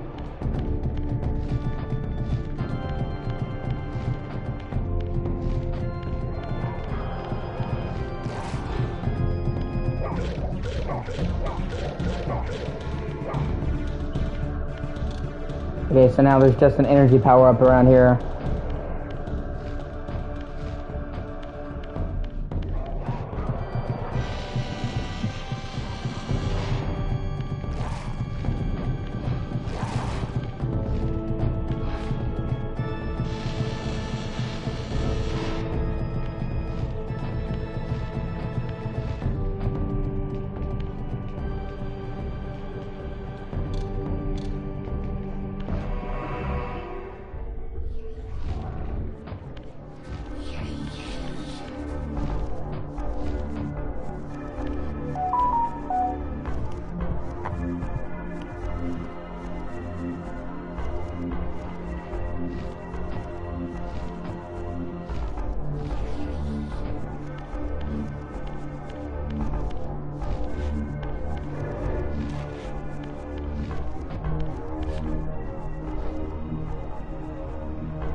Son of a whore.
Oh, give me a break. Some of the precise platforming in this game can be a little bit shitty.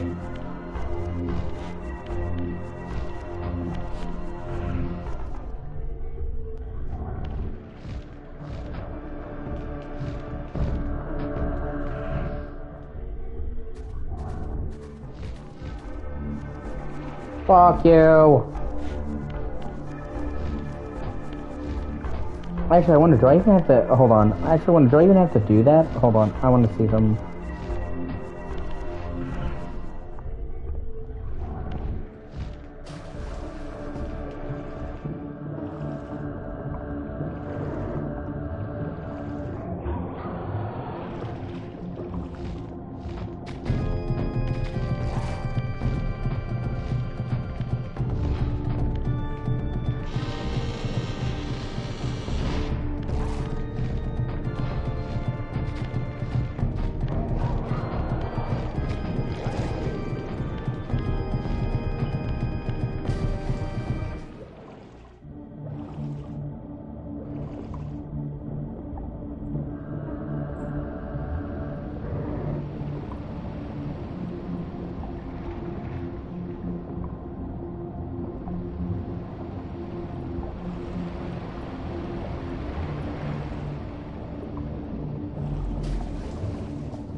Say what exactly? I wasn't paying attention to what I was saying.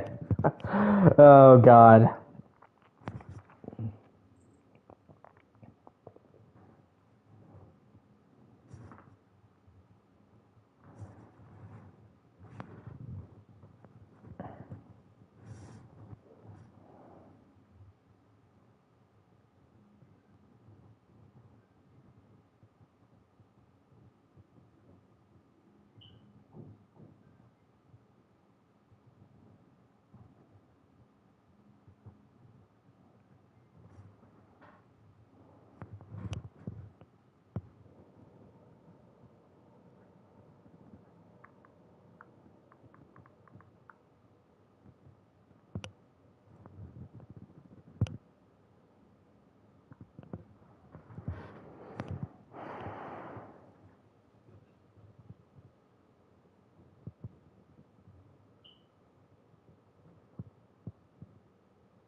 Okay.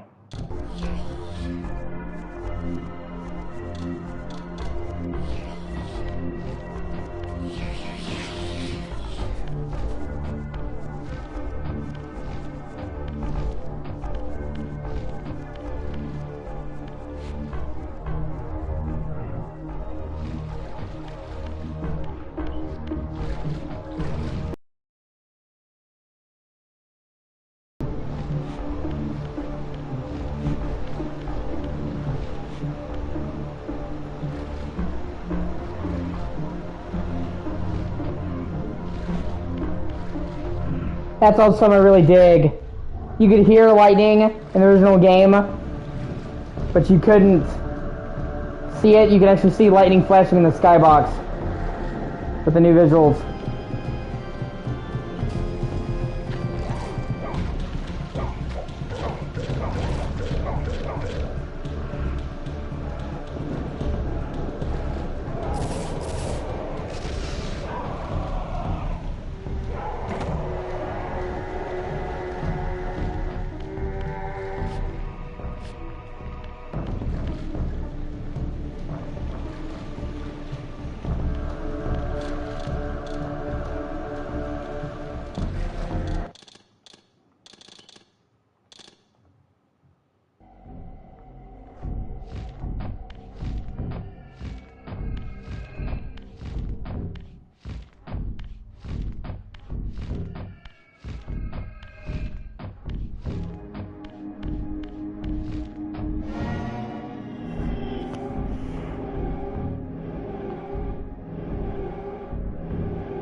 Oh, yeah.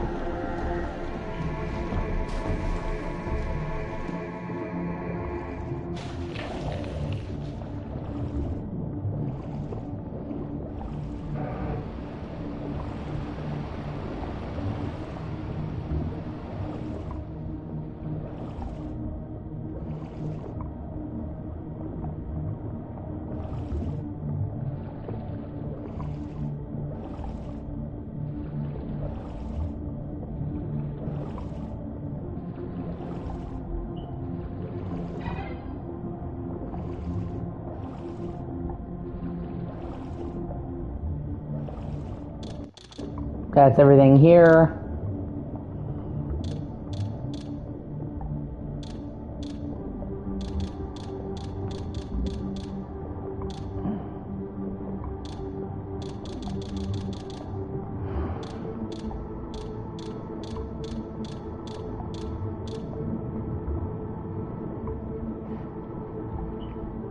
Oh god, that fucking puzzle. Oh, fuck.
Ah, you fucking rat bastard.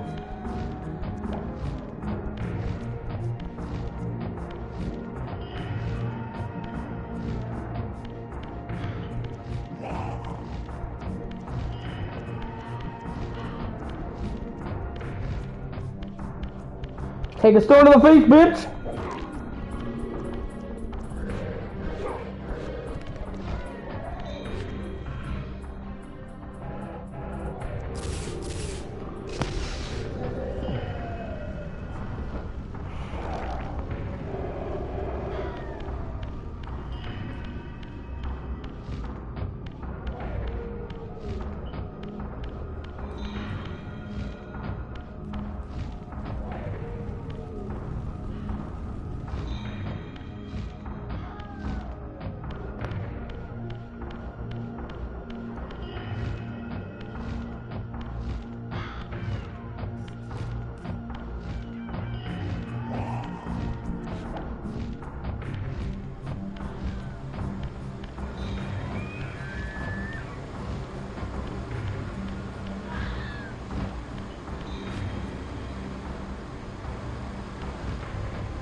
You know what? Fuck it. Let's do it. Let's go this way. To the human citadel, Batman! Which actually I think has my favorite music track in this entire game.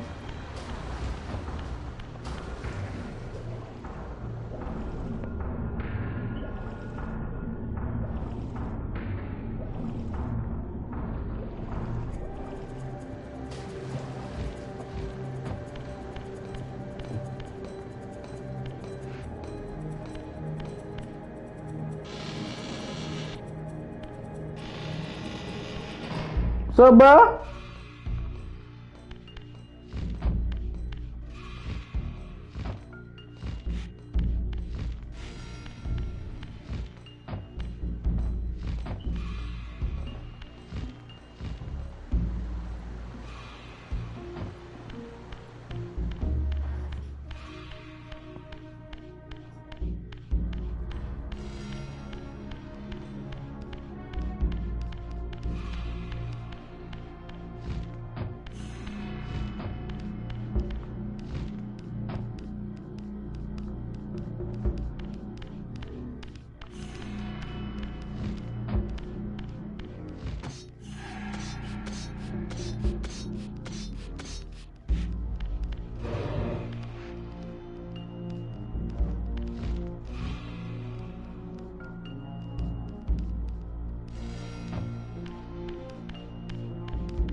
Fuck.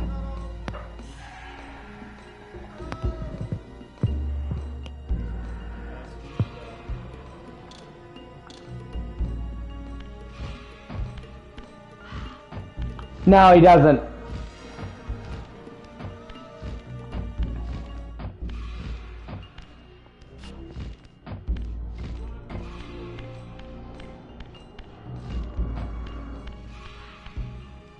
As cool as that would be, though.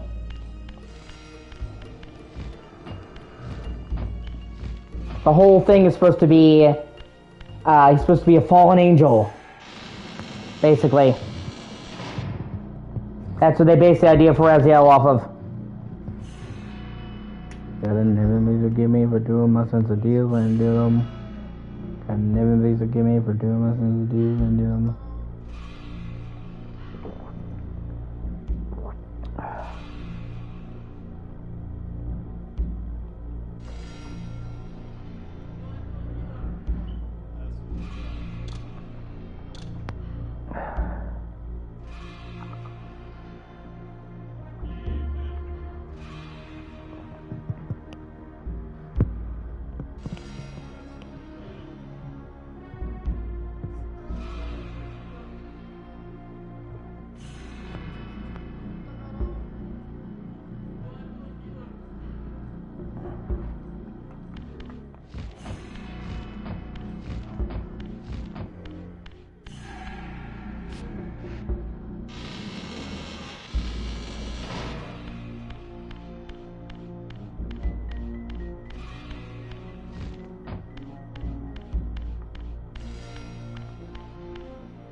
There's gonna be one more collectible here.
Legacy of Kain Soul Reaver Remastered.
There should be. Oh, fuck.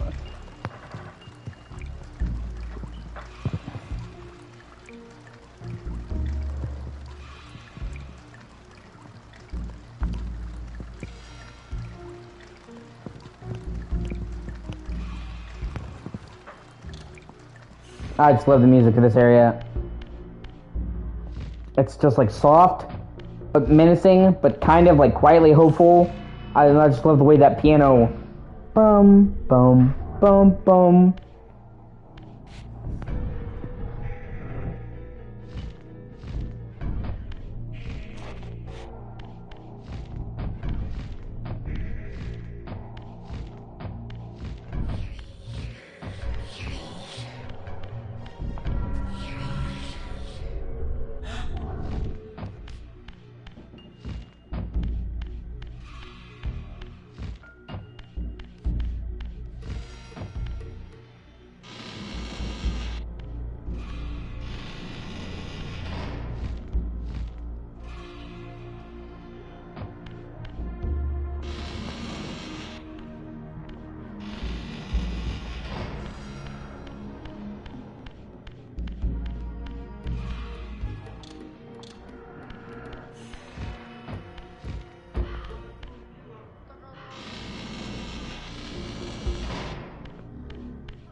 Oh, okay.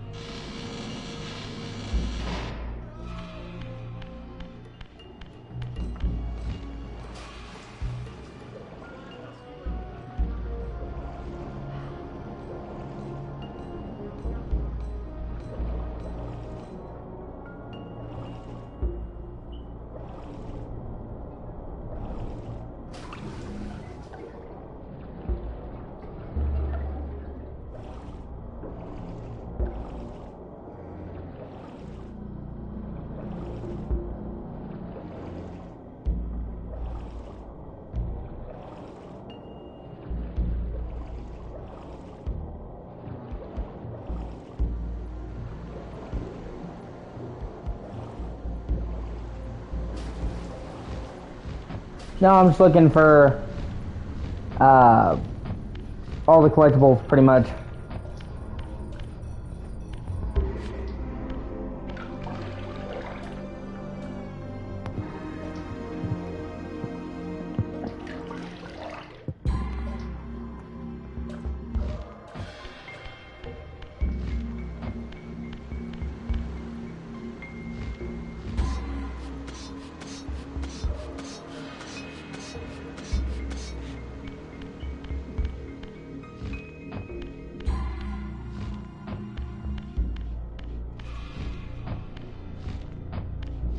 Oh yeah.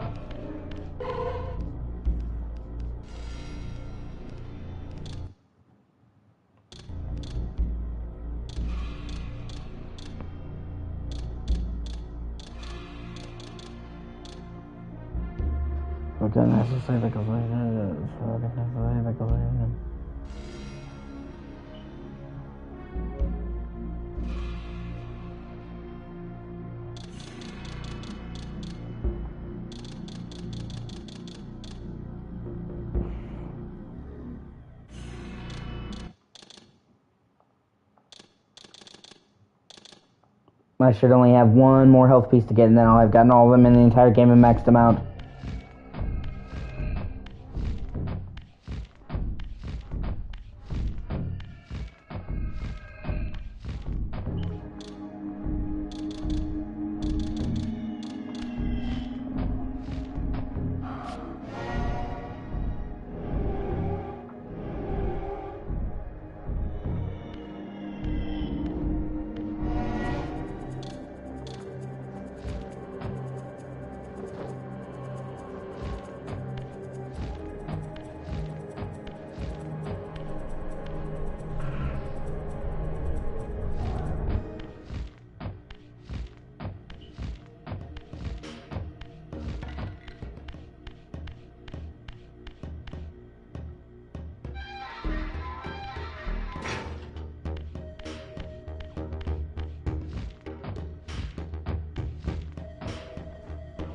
Yeah, it should be this way.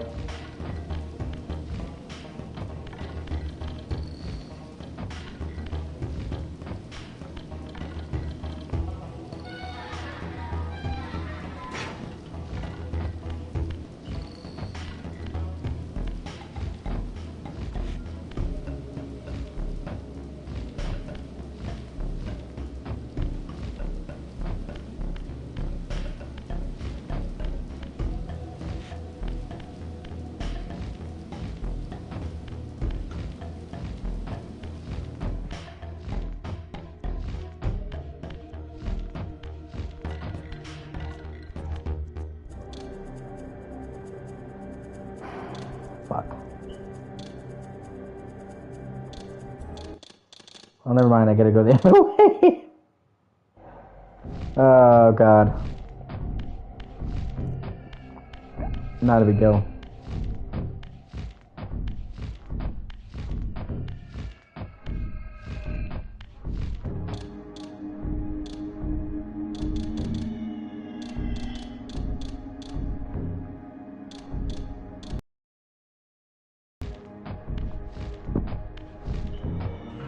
And I have... Okay.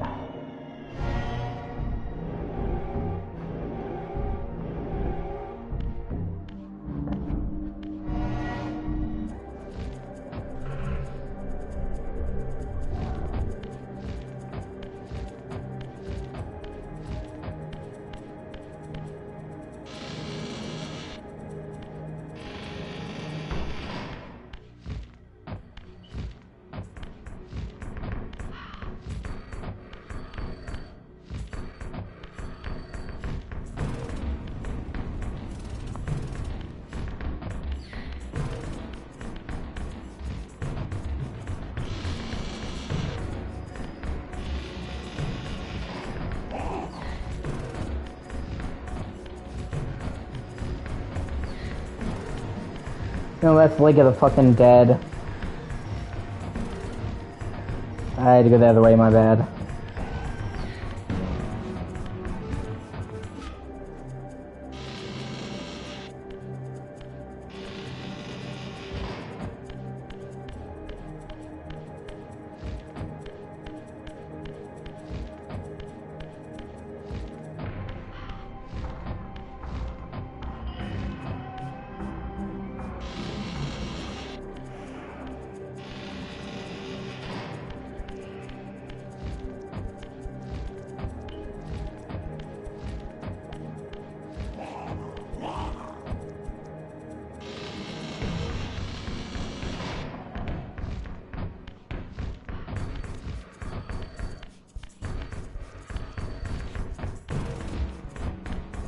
God, it can be so fucking confusing to figure out where you need to go sometimes. Fuck!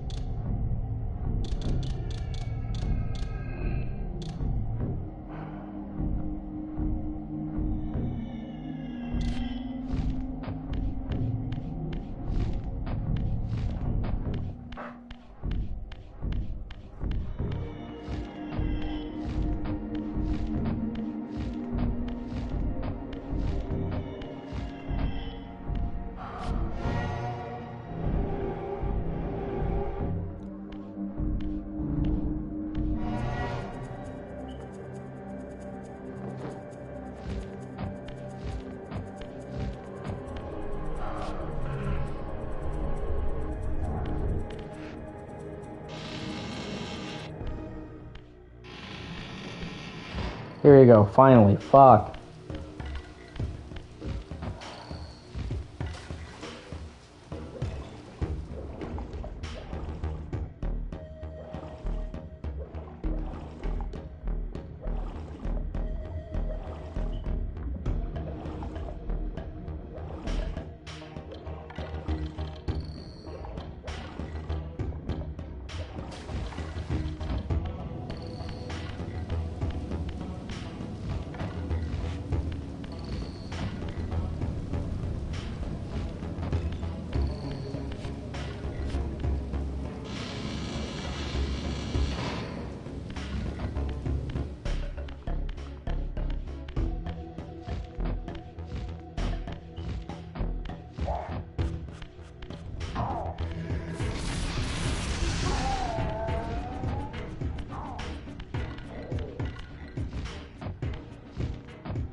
Son of a whore. Okay.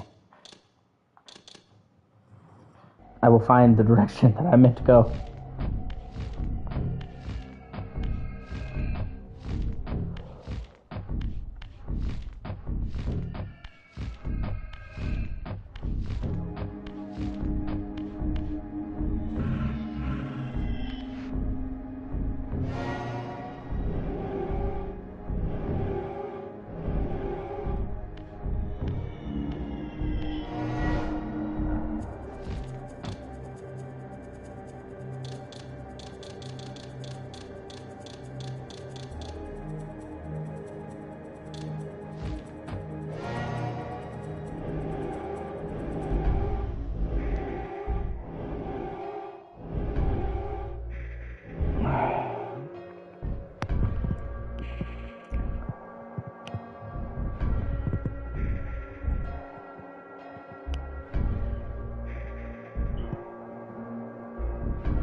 Oh, fuck, I went to...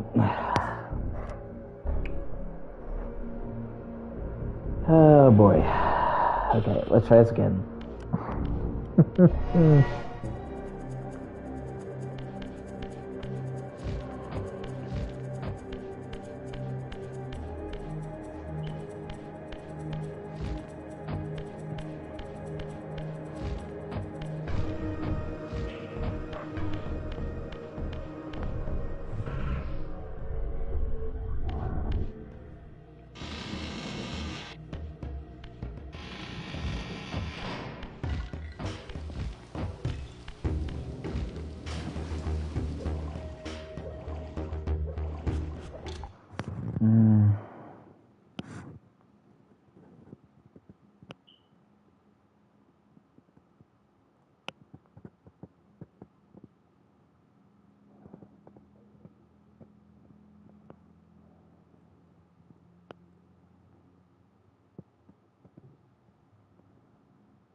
Here we go, fuck.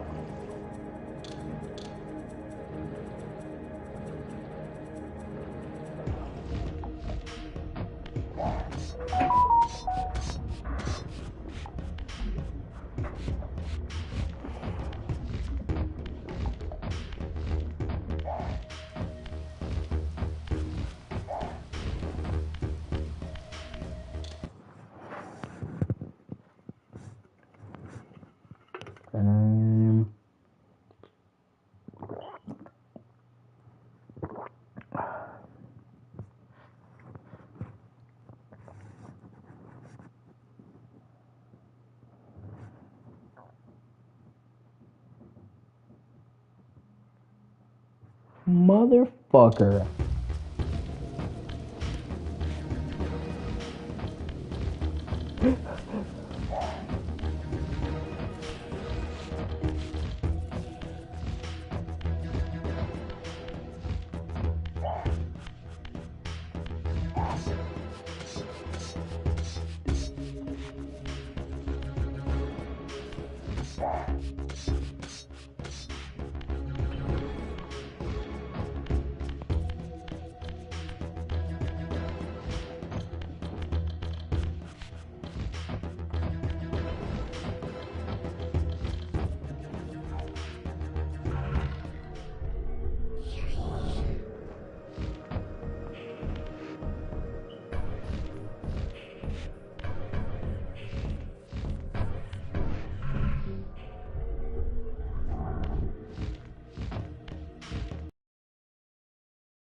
There it is, right fucking there.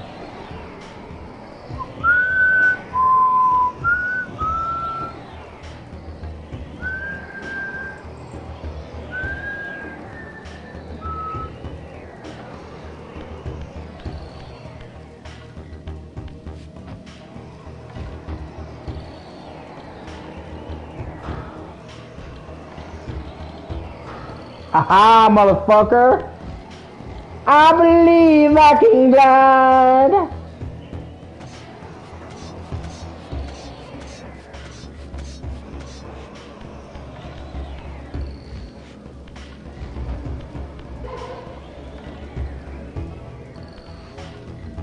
Sweet.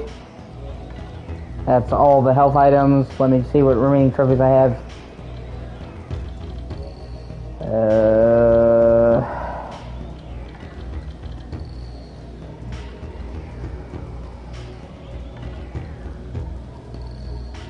Okay, I'm well on my way.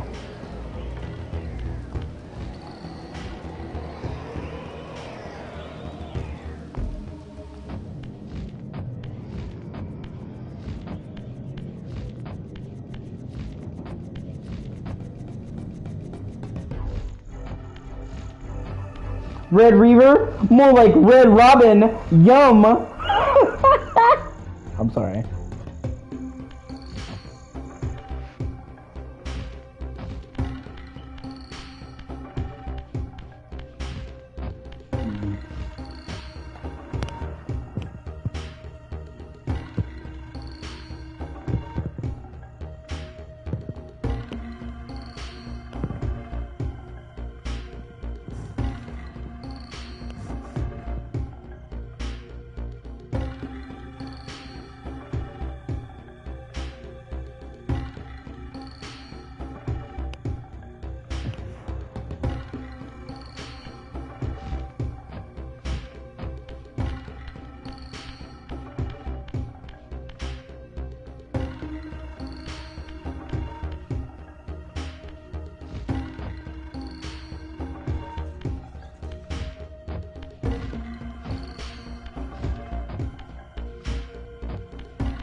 Let's see, there's 1, 2, 3, 4,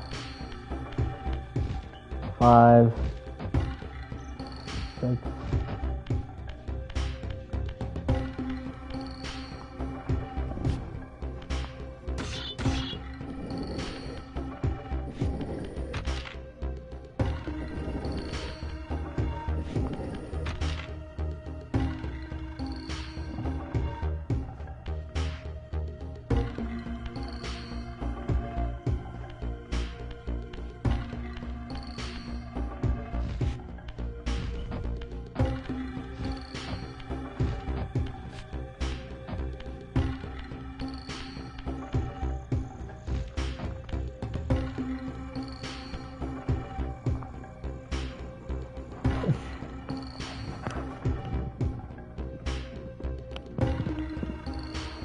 Oh, this puzzle.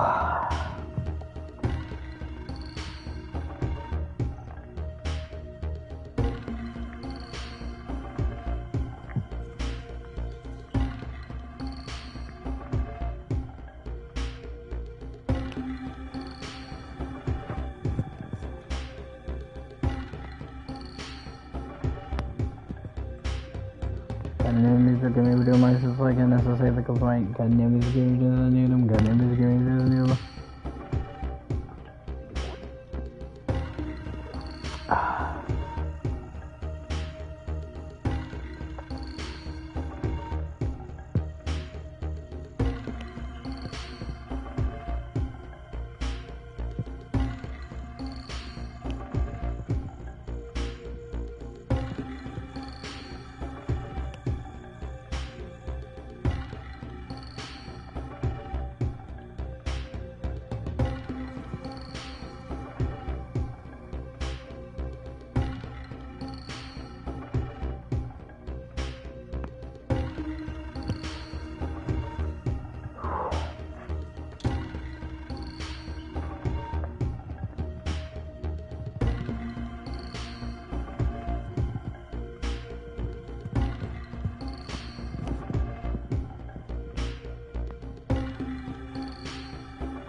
I'm trying to figure out what I'm missing in this puzzle.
Oh God, son of a...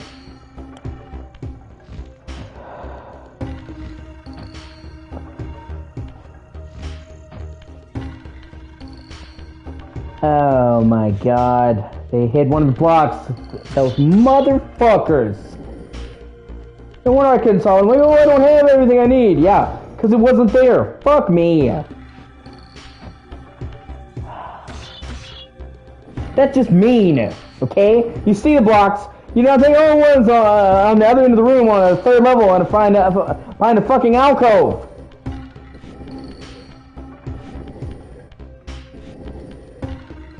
That's just fucking mean, man.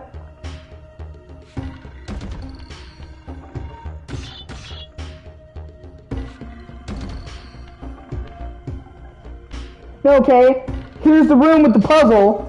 And then all the way out of the room with the puzzle, where you don't see any blocks, there's an upper level that you probably won't even see, and then up on that level, hidden from sight, is the fucking block. How would you know? How would you know? You fucking wouldn't. So I'm here, sitting here, moving the blocks over and over, like, and thinking, man, the blocks match up, why won't they fit? Because of that! How fucking dumb that is.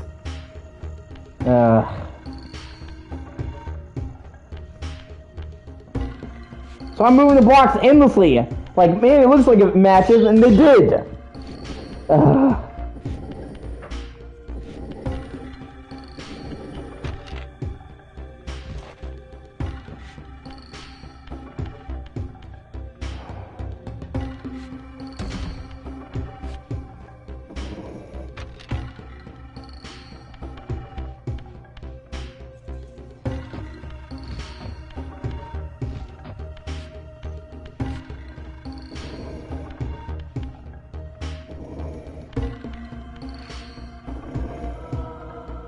Finally, for the love of God.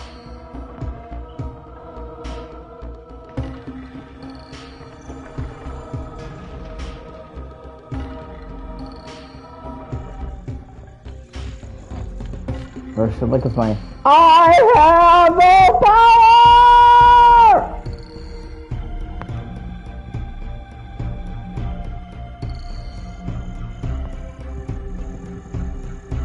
Like if my ass is over that name, she's saying asses. Look up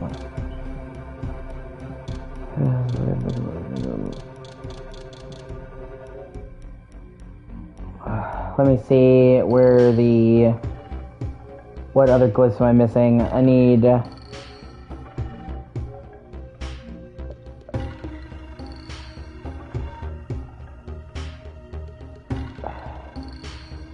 I need the force glyph.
Okay.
I don't know if I'm supposed to do my...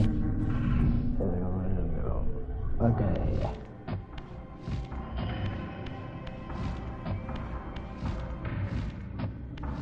I don't know if I'm supposed to do my fucking exercise because okay, let me see.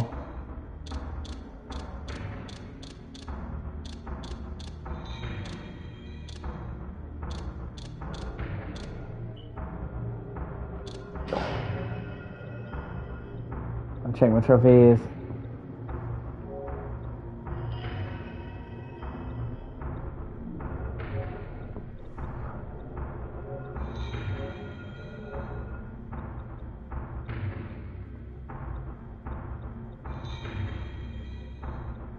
Okay.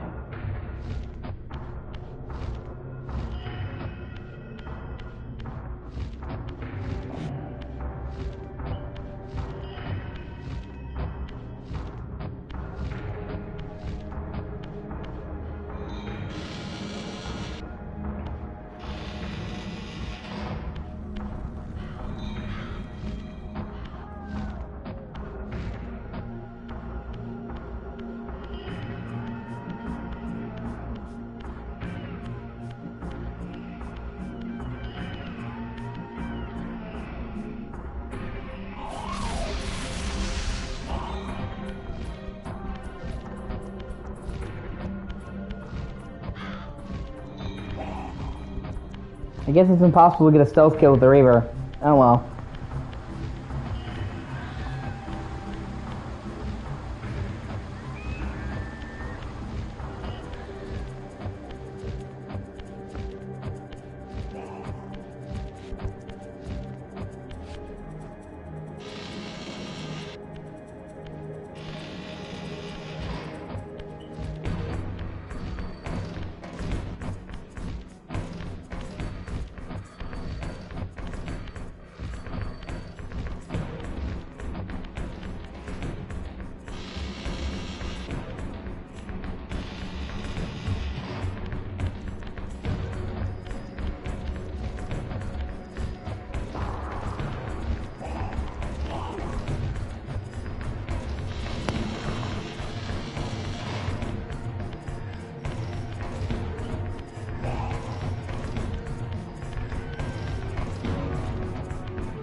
Should be a path like right around here.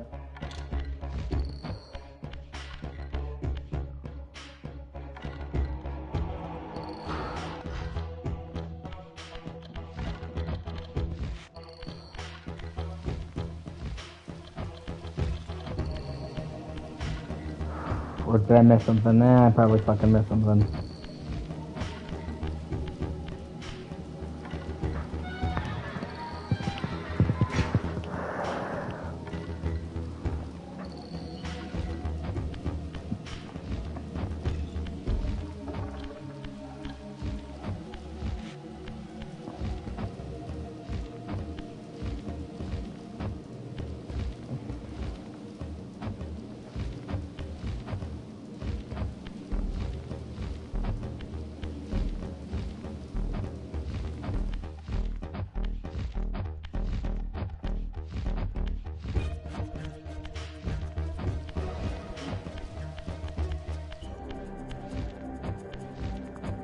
Oh shit, okay.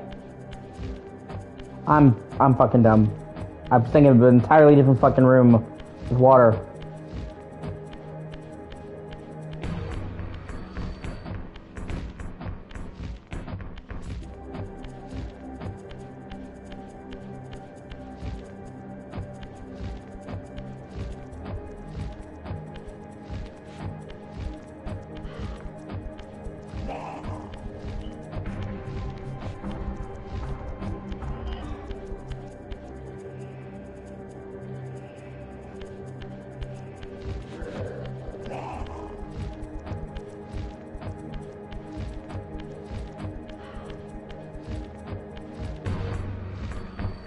Fuck, is it this way or God, it's starting to get confused in this fucking game.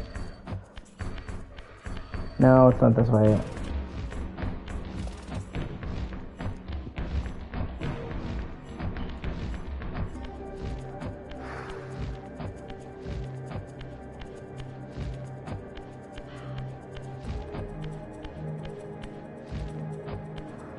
No, fuck. Okay, hold on.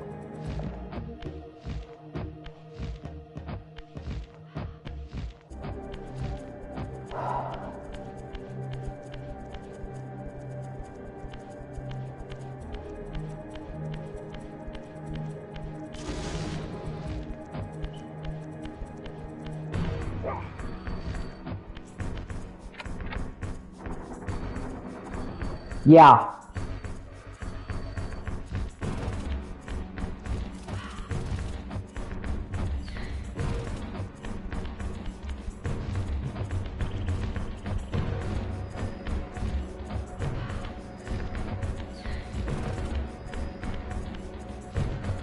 I just saw that fucking room. Where is it? Fuck.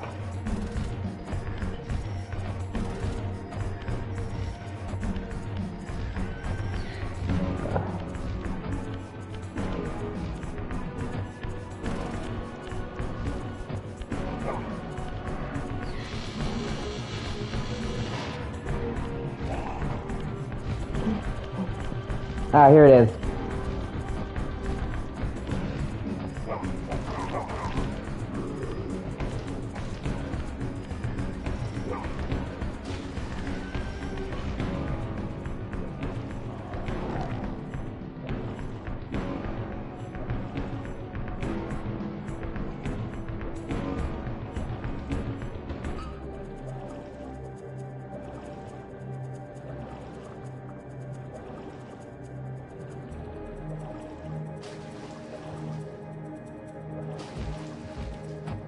No, hold on. Fuck.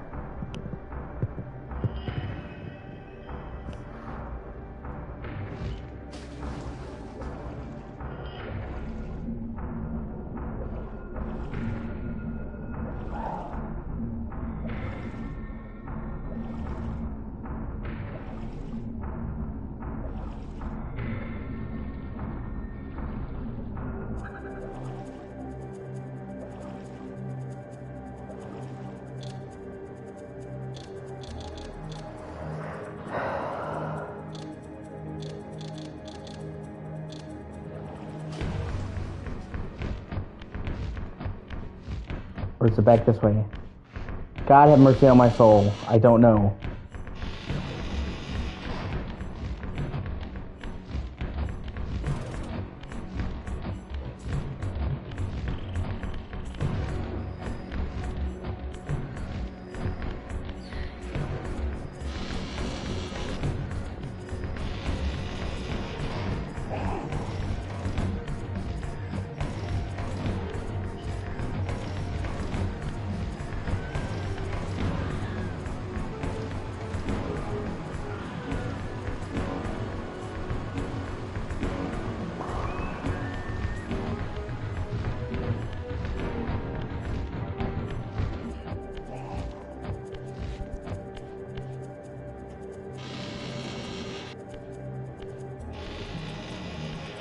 Okay, come on.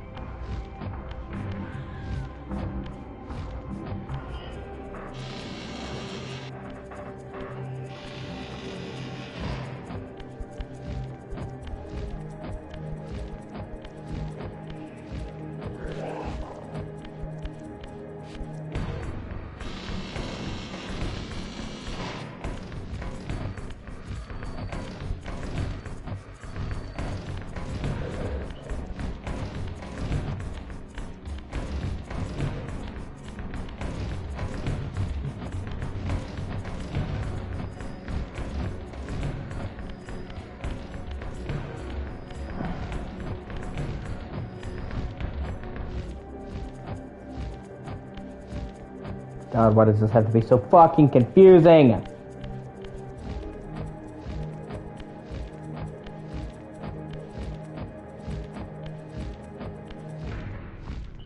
Oh, I already went that way. Fuck me.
Yeah, this is Malchias. Okay, so...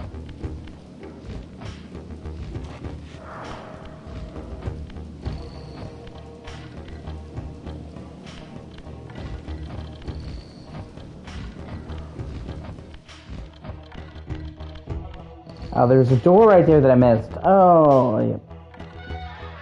Whatever.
Fuck your pillow, bitch!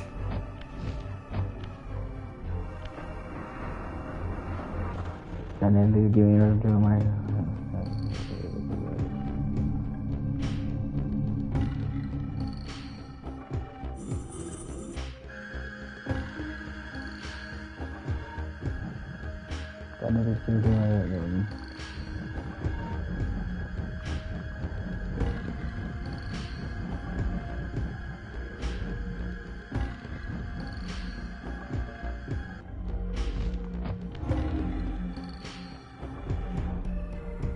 By the power of Grayskull!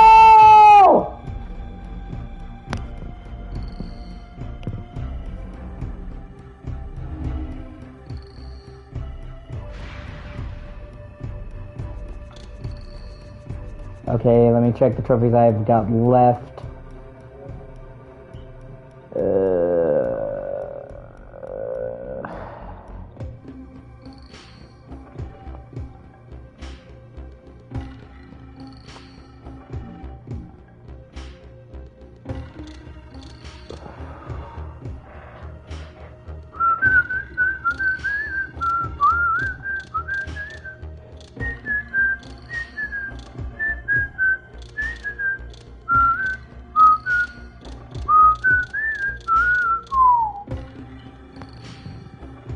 Okay.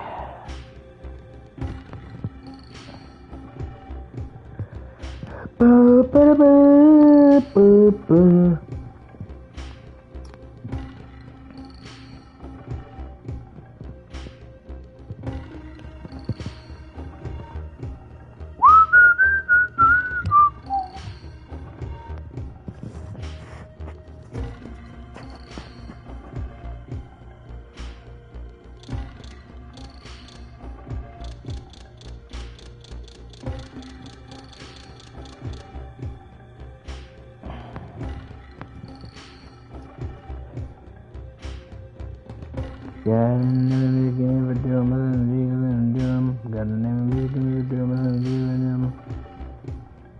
Got another game for doom and doom. Got another game for doom and doom.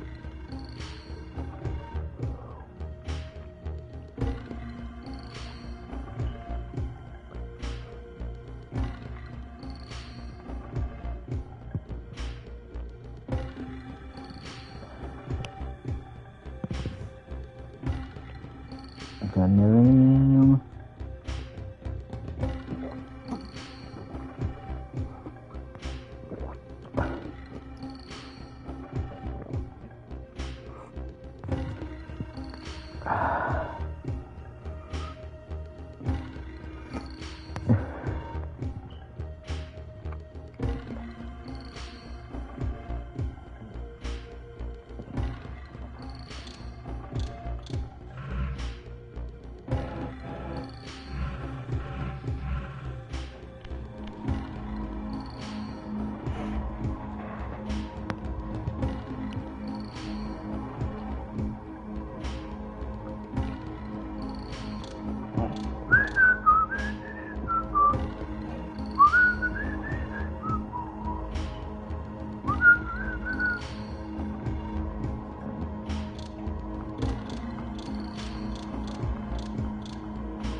Okay, I think, yeah, hold on.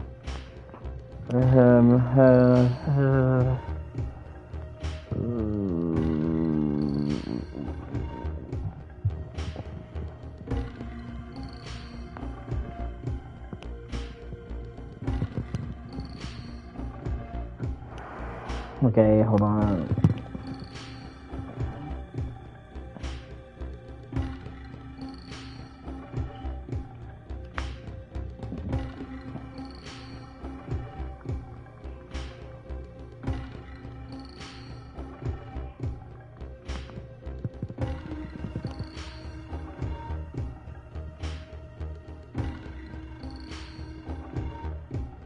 One second, I'll be right back. I'll use the bathroom real quick.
That's the clan sanctuary.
Rice burners?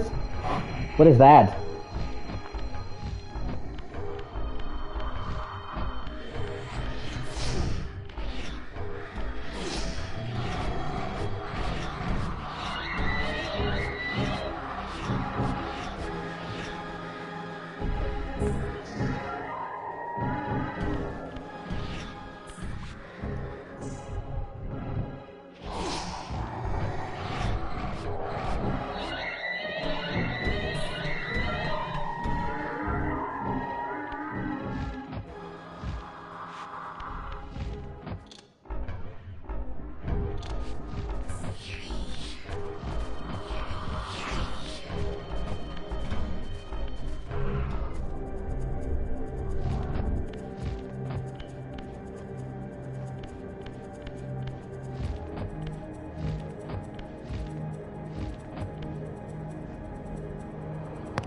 Okay.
What the fuck?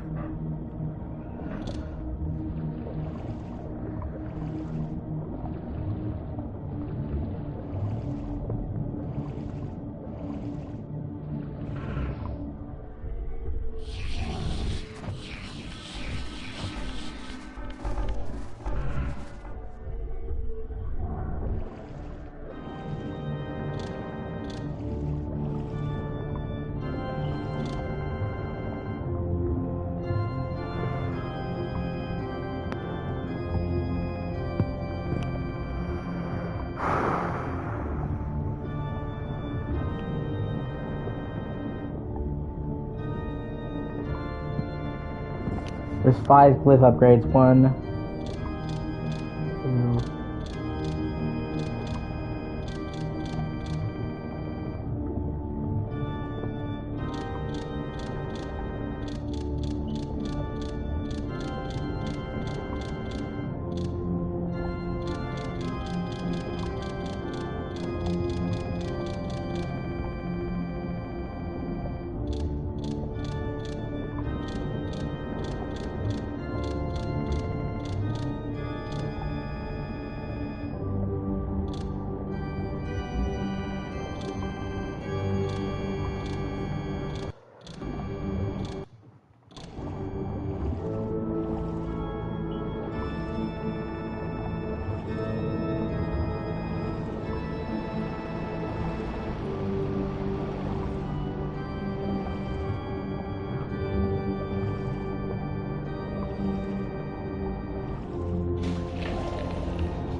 Actually, I want to see something real quick.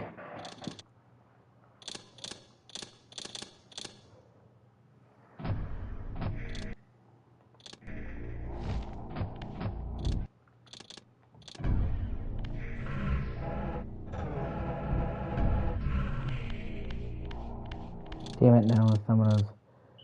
Fuck.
trying to see something.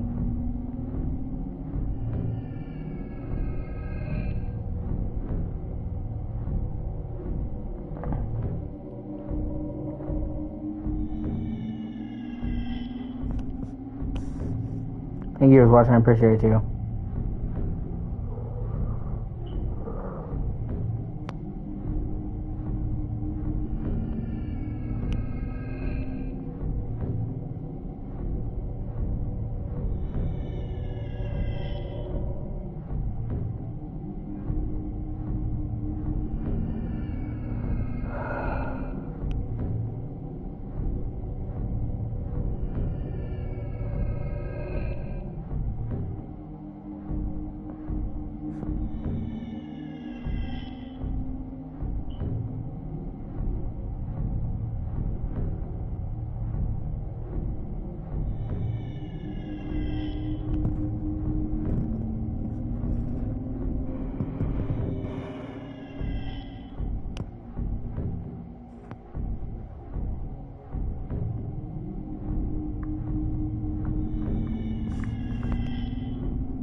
I should be getting one of the trophies and it's not unlocking, and I'm kind of pissed off.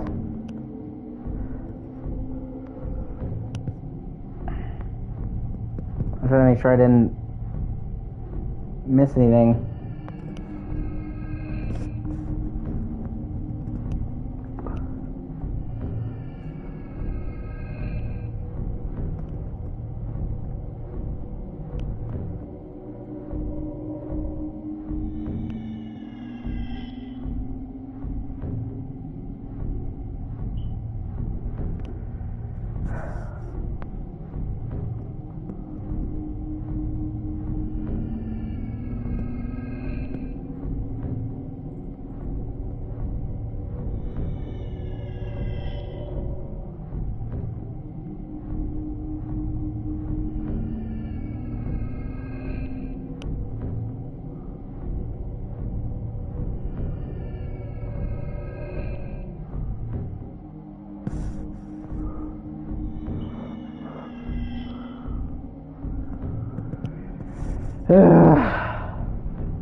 I forgot where the fuck.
May you find peace here, Raziel.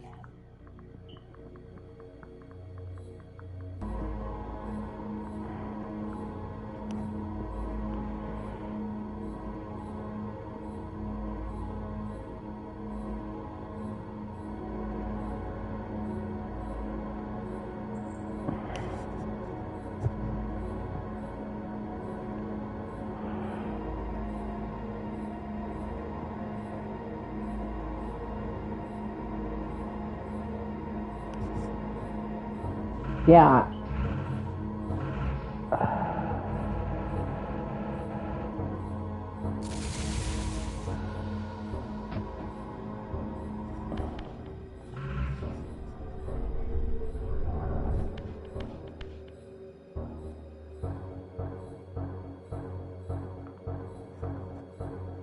In the bowels of an inverted clockwork, the tormentor awaits.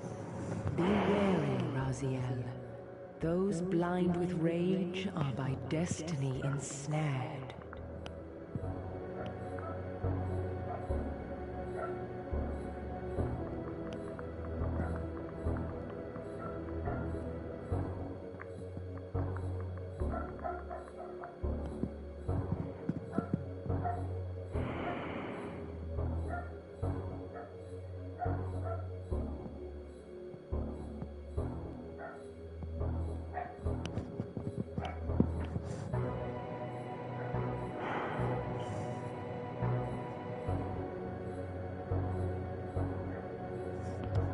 Technically, I should actually have the thing. I should be at the max. And, I'm not. And I'm trying to figure out what the fuck I'm supposed to do with that.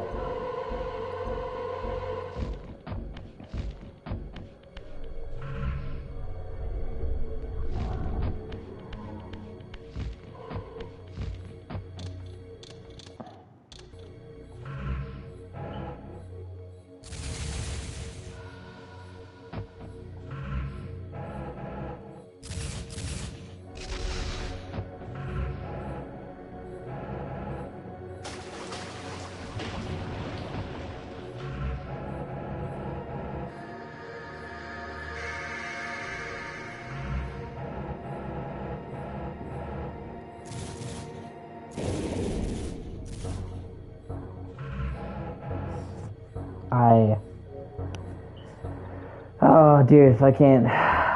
Fuck me.